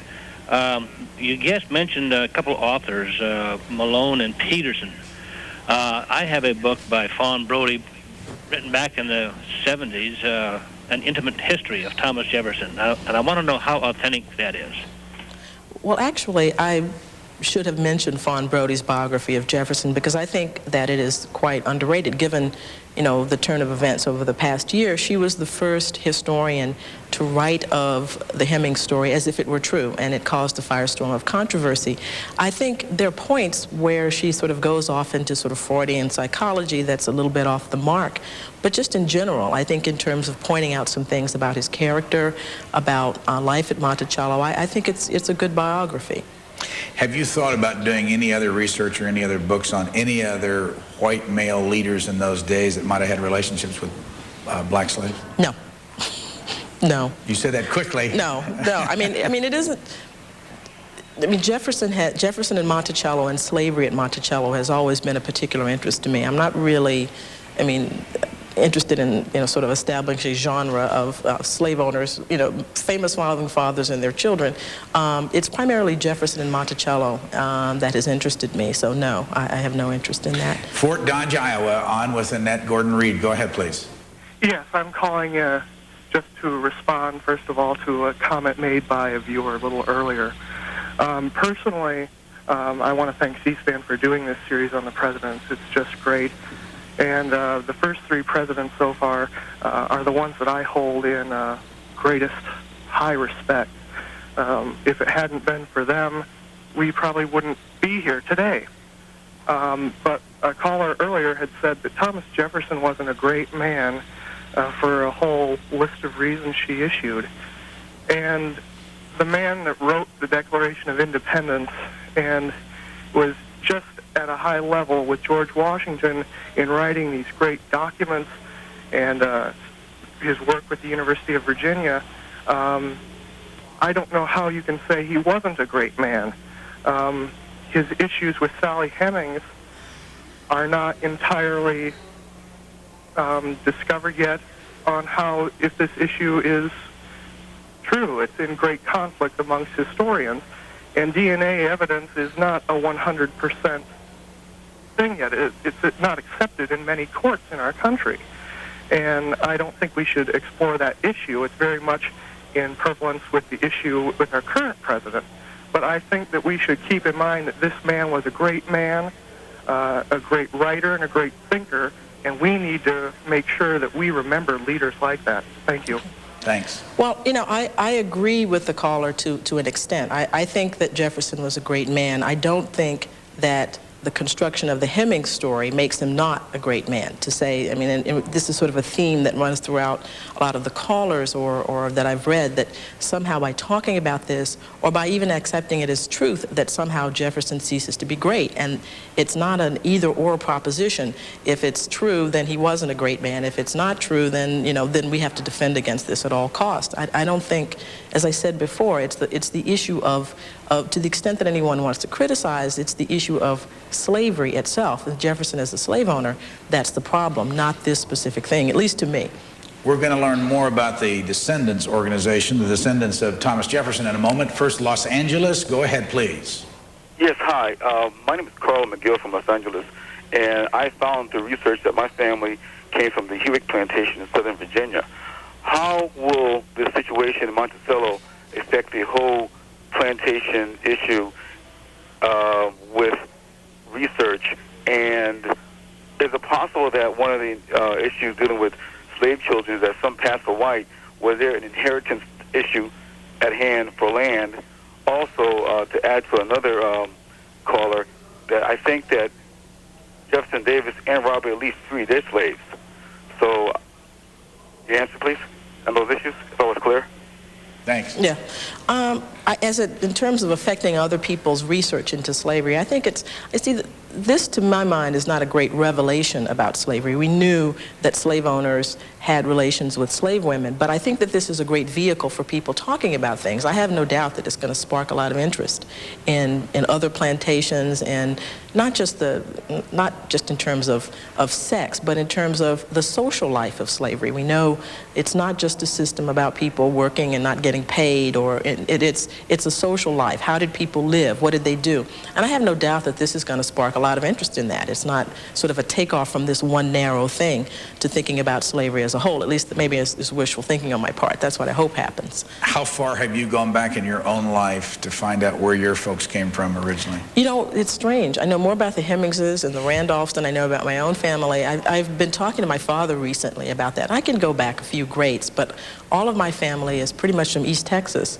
So once I actually get going on that, I think the record should go back, I mean, to slavery at least. I'll be able to find it, but we're pretty much Texans back into the 1840s, and I got to get to that and find out what's going on. But you don't have any idea if what country you might have come from originally, or whether in Africa? Yeah. No, I mean, there are people in our family. I mean, most blacks have some white ancestry, and we know where those people are. But I mean, but African people, we do not know. We do not know. Robert Gillespie is on the lawn here, and he heads up a descendants group. Tell us about it, Mr. Gillespie.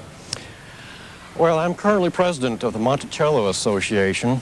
We have about 700 dues-paying members who are descended from Jefferson's daughters, Martha and Mariah. There are probably 2,000 to 3,000 descendants of those two daughters, so our organization does not represent the entire group. But we do operate and maintain the graveyard here at Monticello. It's about 2/3 of an acre down the hill from where I'm standing. How many people are buried there? I think somebody gave me a count of 187. We may have had a burial since then. Who's the most recent, do you know? I do not. And how recent would it be? I think earlier this winter, in fact, I do remember some events about it. I believe it was a woman who died in California and her ashes were brought here to Monticello. There was some story behind that. She had apparently been estranged from her sister for many years, and they are reunited in death. I think both of them are now buried here at Monticello. Can you be buried there? Yes, I can. Do you intend to do so? I haven't made that decision yet. And why? I hope I have a few more years to live. but I am eligible to be buried here. So if you're buried there, does it cost you anything? No, it does not. How do you determine whether or not you're a descendant of Thomas Jefferson? How can you find that out for sure? So far, Brian, we have been using a genealogy that we have put together in our collected papers, which is based upon the birth certificates and written records of the daughters and sons of Martha Jefferson Randolph and the children of Maria Epps. And what does it mean to walk around saying, I'm a Jefferson descendant?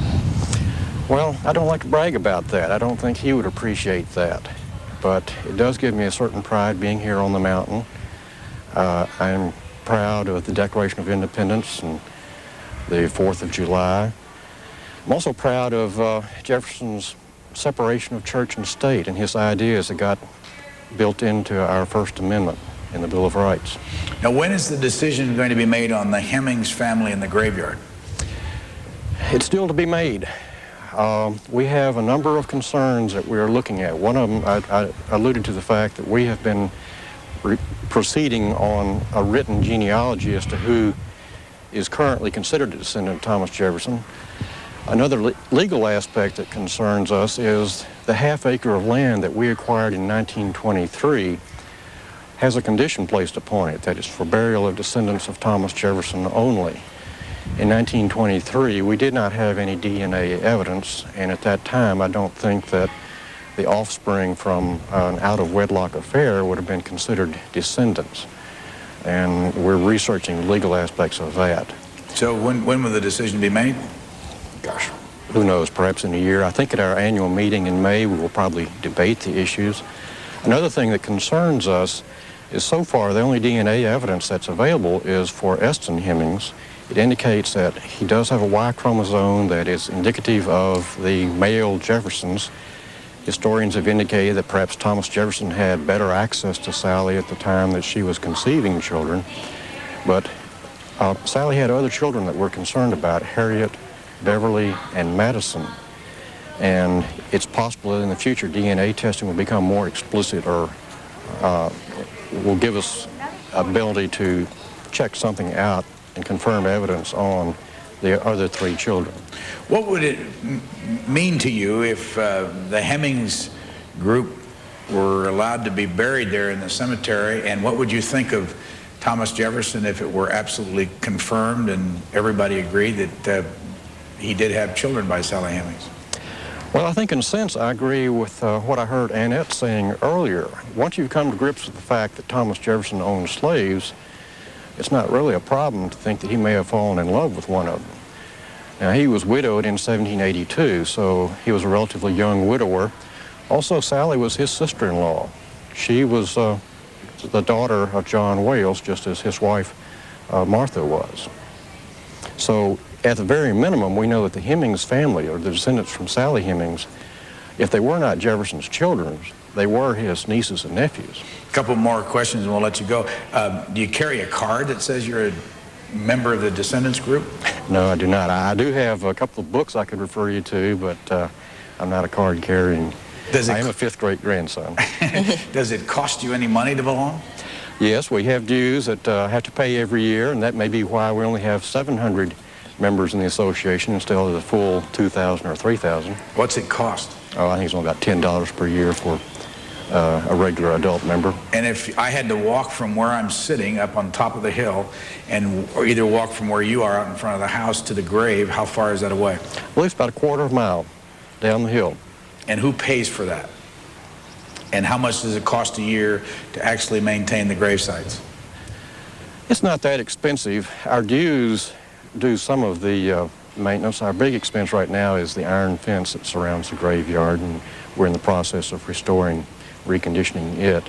We have an endowment from members who have contributed over the years. The interest on that is partially enough to cover the operating expenses. Also, the foundation helps out. I believe they go in and take care of clipping the grass and raking the leaves every year. Is there anything unique about the Jefferson obelisk itself and what's on it? I like what's inscribed on it, that he didn't put on there that he was the 3rd president of the United States. And apparently the three things we were proudest of was that he was author of the Declaration of Independence, author of the Virginia Statute on Religious Freedom, and founder of the University of Virginia. Robert Gillespie, thank you. Thank you, Brian. Asheville, North Carolina. You're next for Annette Gordon-Reed. Go ahead, please. Thank you. I commend C-SPAN, an oasis in the vast desert of television. Two comments.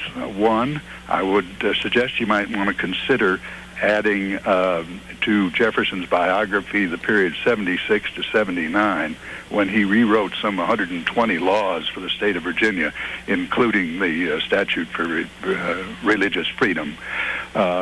Second comment, I wonder for Dr. Reed if there is any validity to the idea that the DNA should have considered Jefferson's brother and his sons as possible fathers.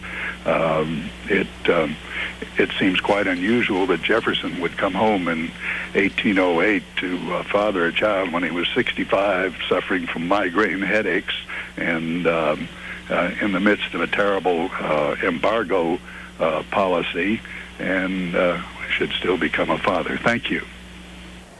I think the DNA, by its nature, considers any Jefferson male relative who was alive at that time and who would have been in the vicinity of Monticello, because it is the Y chromosome that identifies families. As I said to the caller before, the difficulty with that, it's not scientifically impossible, but the difficulty is that there's no historical indication that these people are connected to Sally. I mean, the problem that I have is that we're not speaking in a vacuum. We have a memoir from a man who was enslaved at Monticello, Madison Hemmings, who gave his family history. And I think that given the strength of that statement, the circumstantial evidence, the other direct evidence, and comments from other people at that time, it certainly makes it plain that Jefferson, to my mind, is certainly the more probable candidate. And that's what history is. It's about probabilities. I mean, if you're not at a place, you could never know with 100% certainty of what is true. You have to go on the record that's before you. And the totality of the record suggests that it was Jefferson. Now, if people come up with some direct statements and some indications of who these people were, their possible connection to Sally, then it's something worth considering. But sort of playing the game of it's possible is a way really of negating the Hemmings family legacy. And that's why I wrote the book. There was not enough attention given to the views of the Hemmings family, and it could have been Jefferson's brother, plays right into that, because it doesn't consider that we have very firm evidence on the other side.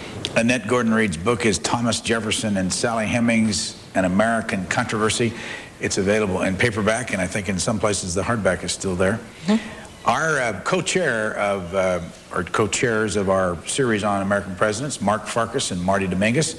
Mark on the programming side, Marty on the administrative side. Mark here for this particular stop, along with Jill Leger from that department. And also Brett Betzel is our director in our school bus, which is located here. Don't forget, teachers, those of you home and want to get active in C-SPAN in the classroom, you can call us at 202-626-4858, 202-626-4858, and you'll find someone there today, enroll you in C-SPAN in the classroom. The number's there on the screen, and also if you want to just do it through the website, it's cspan.org/classroom. San Diego for Annette Gordon-Reed. Go ahead, please. Yes, hello. Good morning. I just would like to, I have a couple comments and one question. First comment is that a lot of people in America always call, well, quote-unquote, African-Americans. I feel that all slaves, because I am from the Cape Verdean Islands, which is on the west coast of Africa, did not all come from Africa. So all black people in America are not from Africa. But anyway, I just wanted to say that to the callers that called and would kind of get upset about Jefferson being in an interracial relationship with one of his slaves, shouldn't be such a big deal. I mean, because it's been going on, and I mean, it's almost the new century, and I mean, people should just, get over it. It's something that happened. He was a great man, yada yada yada. Not to make it so lightly, but he he was a great man, and a lot of people were great. But I just think they should, not take it out of context. It was what it was, and, learn about our real history. Excuse me, instead of just taking it as his story, make it real. Everybody wants to search for truth. So, and I appreciate what Annette did, and checked on things, and and it came out. And I just think people should just wake up, because it's just this is America. It's the big melting pot. Not everybody's pure, and the people that are fearful, whether they be black or white, shouldn't be scared, because everybody got different nationalities in it. And he was a great man. He had slaves. That's what happened, and we'll just all have to get over it and go to the future and stop worrying about all this nonsense. Thanks. Well, I mean, I agree with the sentiment. But you do have to understand the response to this story really is sort of colored by the way it came about. It came about as a political scandal.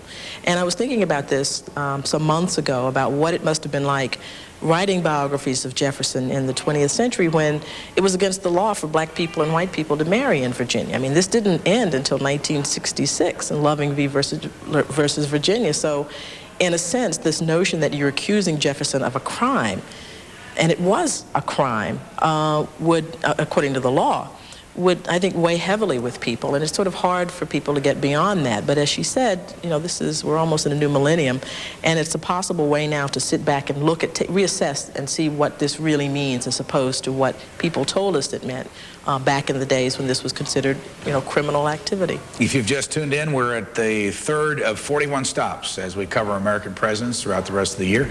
We're sitting in the parlor here at Monticello, which is located right outside of Charlottesville, Virginia. We'll be here for just a short time and taking your calls for Annette Gordon-Reed.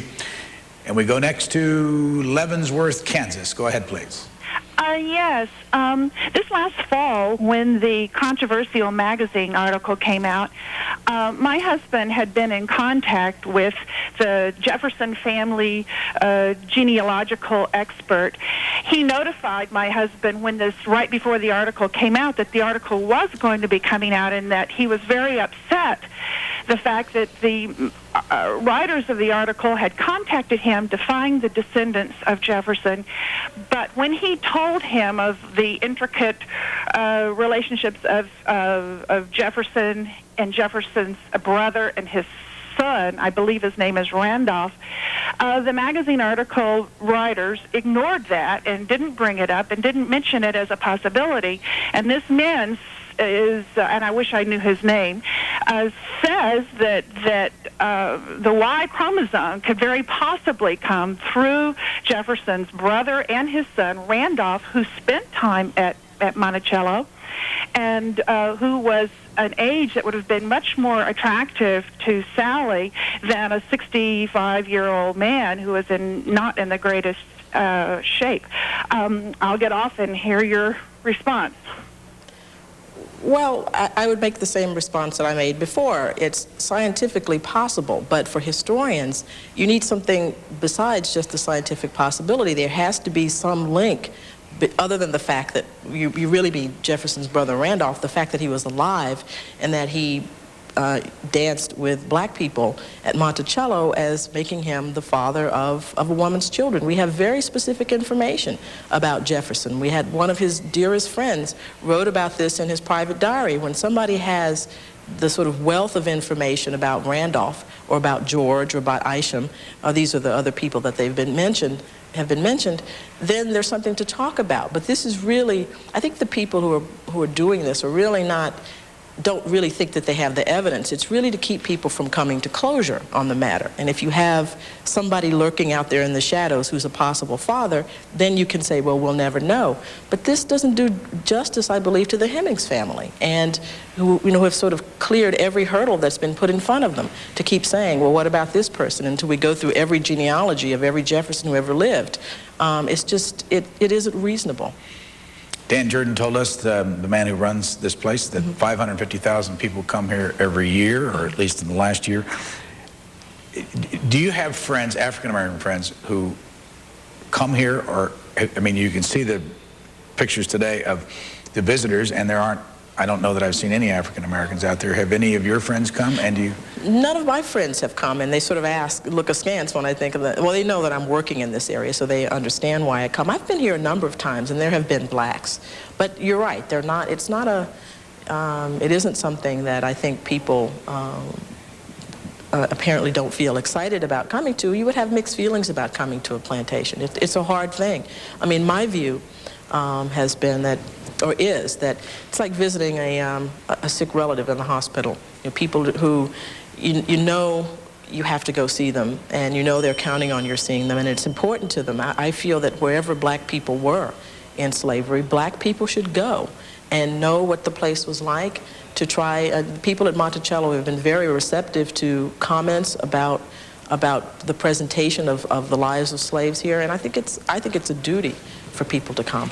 Busy day, tourists here today, and the camera there looking through the door where we are from the entrance hall outside, where you come in from the east if you come visiting here. A number of background notes about Thomas Jefferson. He was 6'2.5". During his administration, the population of the United States was 5.5 million. He was born in Virginia, one of 8 presidents born in this state, including Zachary Taylor and many others.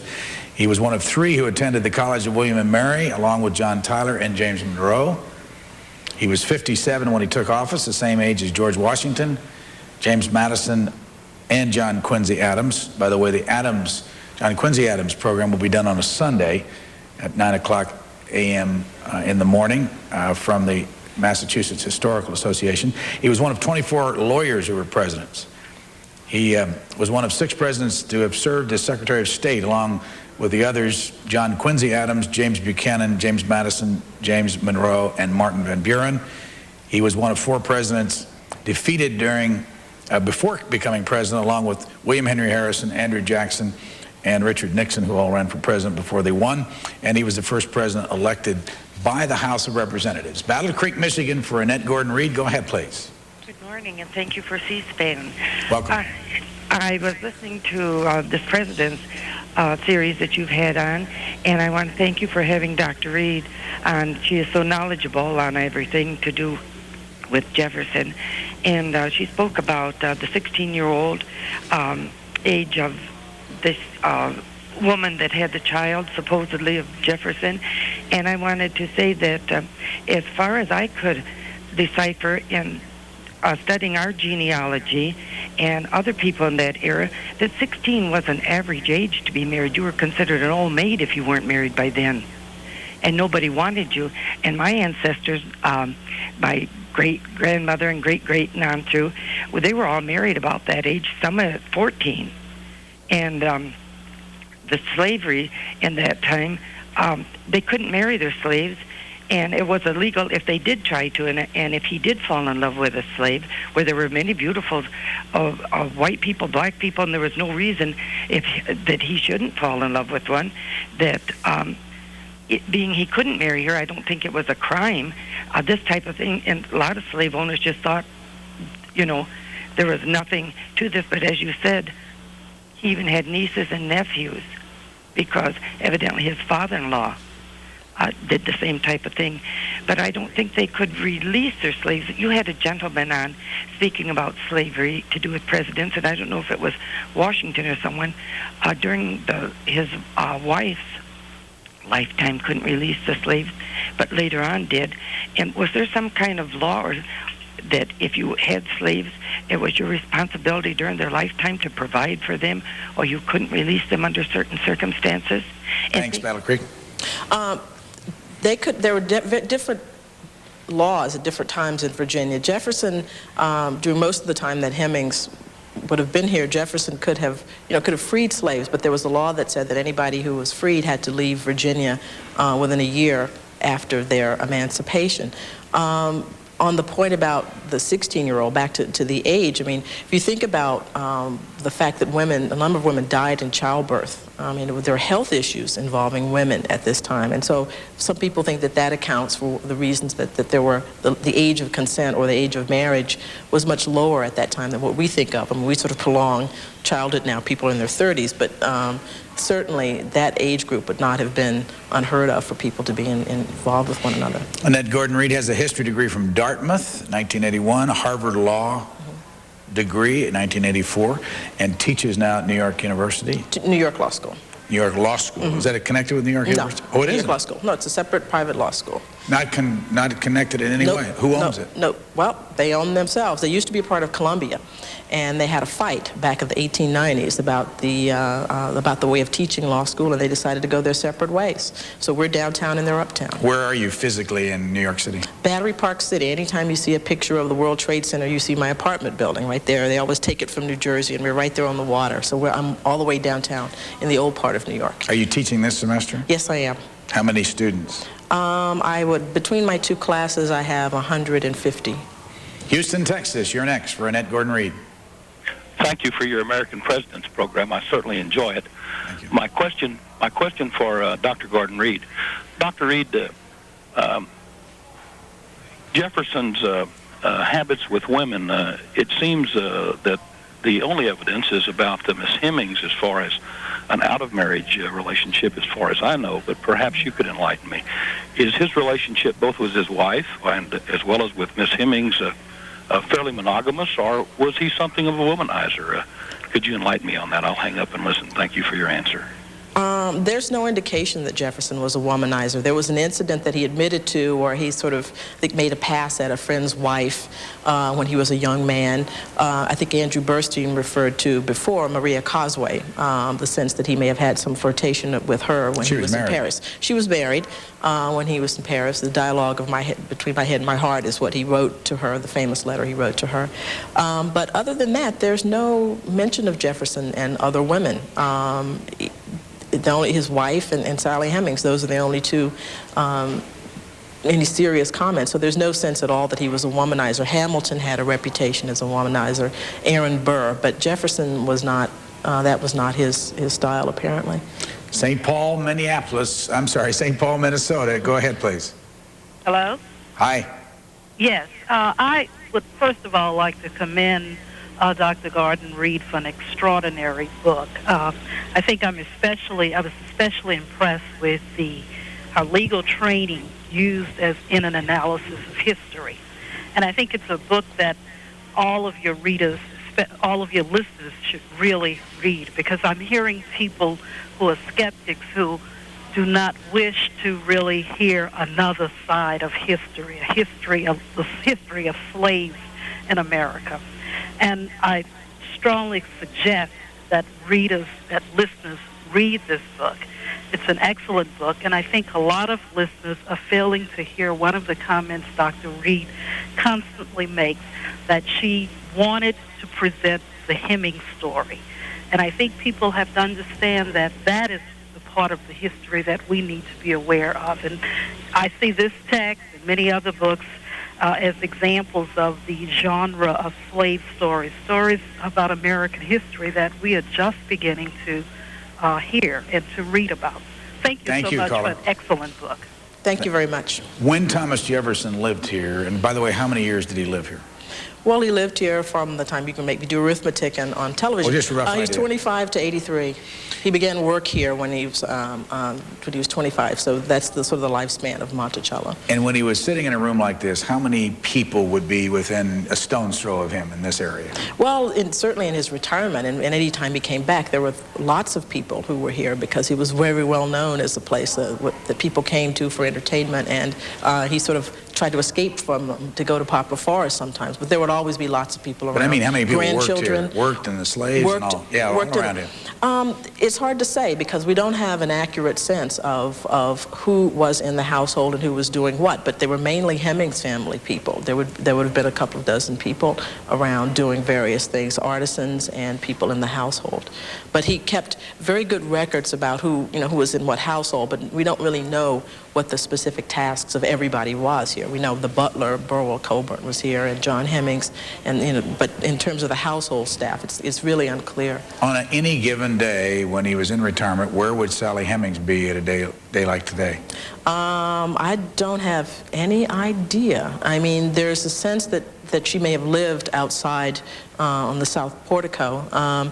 Her job was, that her son said, and other people mentioned, that she was the person who took care of his rooms, and depending upon how much time that took, she would be there. But I don't think we have a sense of what she would have been doing, because there aren't any specific tasks that were assigned to her that we know of. Patterson, New Jersey, you're next. Hi. I want to thank the doctor for being there. She almost wants me to go to law school. I would like to learn from her. It seems that she's a person that you can learn a lot from. I was flipping the channels and I just stopped out of curiosity. Thomas Jefferson and Sally. In those days, I can understand a slave girl falling in love with a master. I can understand how people of my culture have a fear of feeling deep-seated feelings and not wanting to visit a plantation. I just wish they would not keep up so much controversy about it. I'm like another caller. It happened. Whether we're happy about it or unhappy about it, it's nothing that we can change. You know, history is history. All of our lives are supposed to be flagrant and interesting. In those days, had I been living in those days, I could almost feel a sense of those sort of things happening. As a matter of fact, it still happens today. There's so much that goes on that we don't know about. I'm just really happy and proud to see, not really meet, but to see and speak to Dr. Reed. I'm really glad that C-SPAN is doing these series on presidents. And I'm not a historian that would go out and research for anything, but I am always interested in history. All right, thank you very much for calling.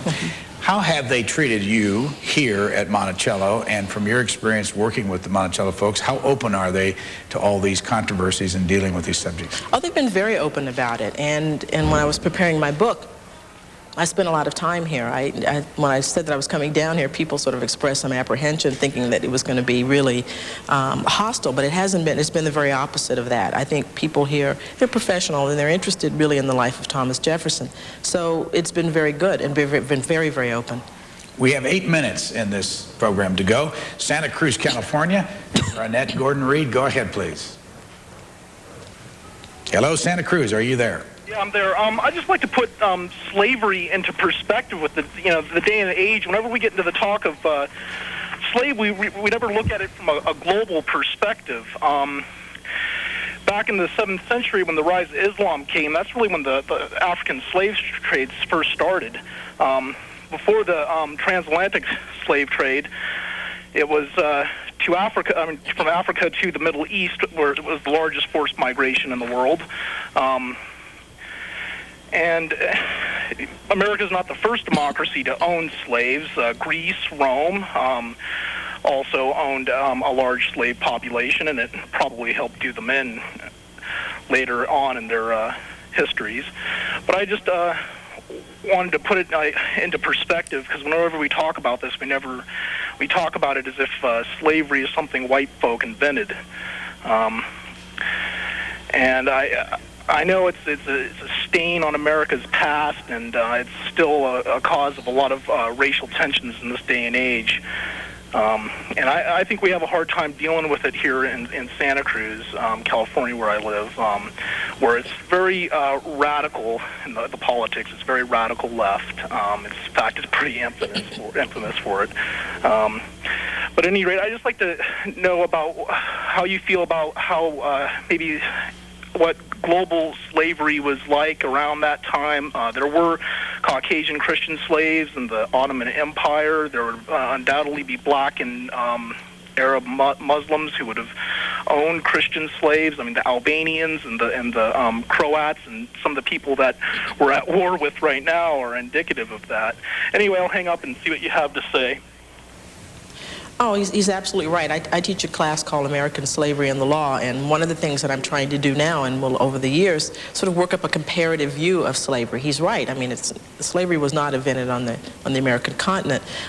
We talk about it because it is something that's a continuing problem for us. I mean, we're not very far away from this in the span of history. I mean, this is only a couple of hundred years. I mean, the Roman slavery is fascinating.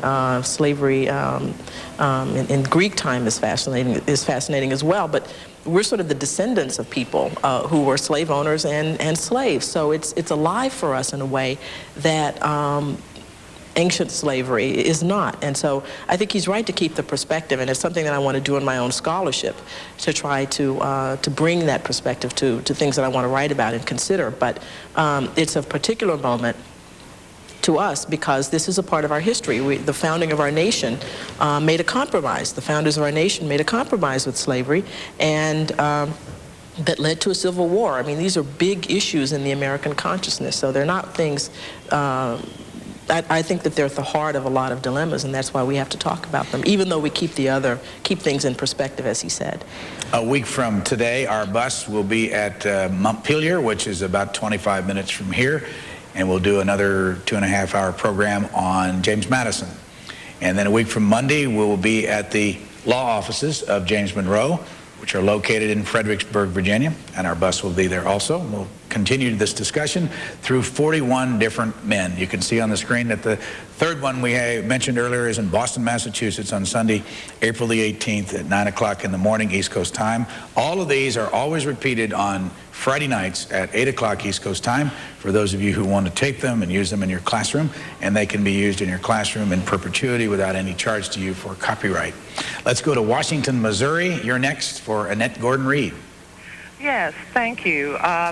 My name's Betty Scott, and I had basically always been told by my grandmother and my mother that we were descendants of Thomas Jefferson. I think probably that's the reason he's my hero today as far as anyone in history. I think, in fact, my grandmother's name was her maiden name was Jefferson. And I'm interested in trying to research, this area. I really have a suspicion because of some of the family characteristics and different things that it possibly could have been from Sally Hemings, that we were, supposed to be descendants of Jefferson. And I'm just very interested in trying to find out more about it. Thanks. You should contact Cinder Stanton, who was on just before I came on, because that's what they do for a living, Cinder and Diane, to try to track down people who are descendants of people who were enslaved at Monticello. So that's you have the right place to come to. And Cinder Stanton will be doing a chat room on our website if you're watching this live in about 12 minutes at noon, and you can find that at AmericanPresidents.org. all lower caps, or lowercase, it should be stated, American Presidents, one word, .org, and there'll be a chat room with Cinder Stanton from Monticello. We also, before we sign out, we have one more call. We want to thank the folks at Adelphia Cable here in Monticello who have been a big help to us, and of course the very hospitable folks who work in and about Monticello, the guides and our original guests, and we started this program off, Dan Jordan, who has run this place and been here since 1985. Let's go to our final call for Annette Gordon-Reed to Las Vegas, Nevada. Good morning. Yes, my name is Mr. Cross, and I'm an African-American. And the thing that kind of disturbs me is that they had a caller earlier who was talking about Thomas Jefferson being a great man. Well, let's just say this, Holmes. We have got to understand that Indian people were slaughtered to create this, which created an evil karma that is on all of our shoulders today. That's why we're dealing with all these problems. So you cannot go and destroy a race of people to create your own country and then think everything's going to go smoothly. This is not a Brady Bunch society. We are living in seriously hard times, and we must wake up about the evil karma of the slaughtering of the Indians. I'm an African American. The reason why I have good karma is because I'm screaming for the Indians. They're not here to enjoy everything you all people are enjoying. You people are trying to glorify some people who did an evil wrong that is on all of your shoulders today. So you people must wake up to that and start understanding about karma. Thank you very much. Annette Gordon-Reed, final comment. Well, he's right at one level. At another level, I mean, it's something, certainly what happened to Native Americans, what happened to blacks is something that should be kept in the forefront, and that's why I'm here. I mean, I want to bring these kinds of issues, the things that we could talk about, but not to dwell on just one thing. The American experience is large, and I think it should include the stories of all people, and that's what I would basically say to end. Thank you, Annette Gordon-Reed. Thank you very much. And for those of you who have just joined us or have been with us, we have been inside the nickel, as they say here at Dan Jordan Land, and you can find Monticello on the face of a nickel. And we thank everyone associated with us today for joining us, and our callers, always good callers. That's it from Monticello near Charlottesville, Virginia.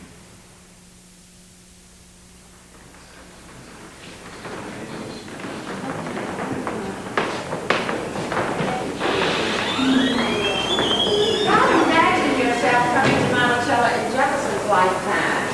You would have been amazed at this room because Jefferson used it not only as a reading hall, but as his personal museum. He was concerned with no public education in Virginia.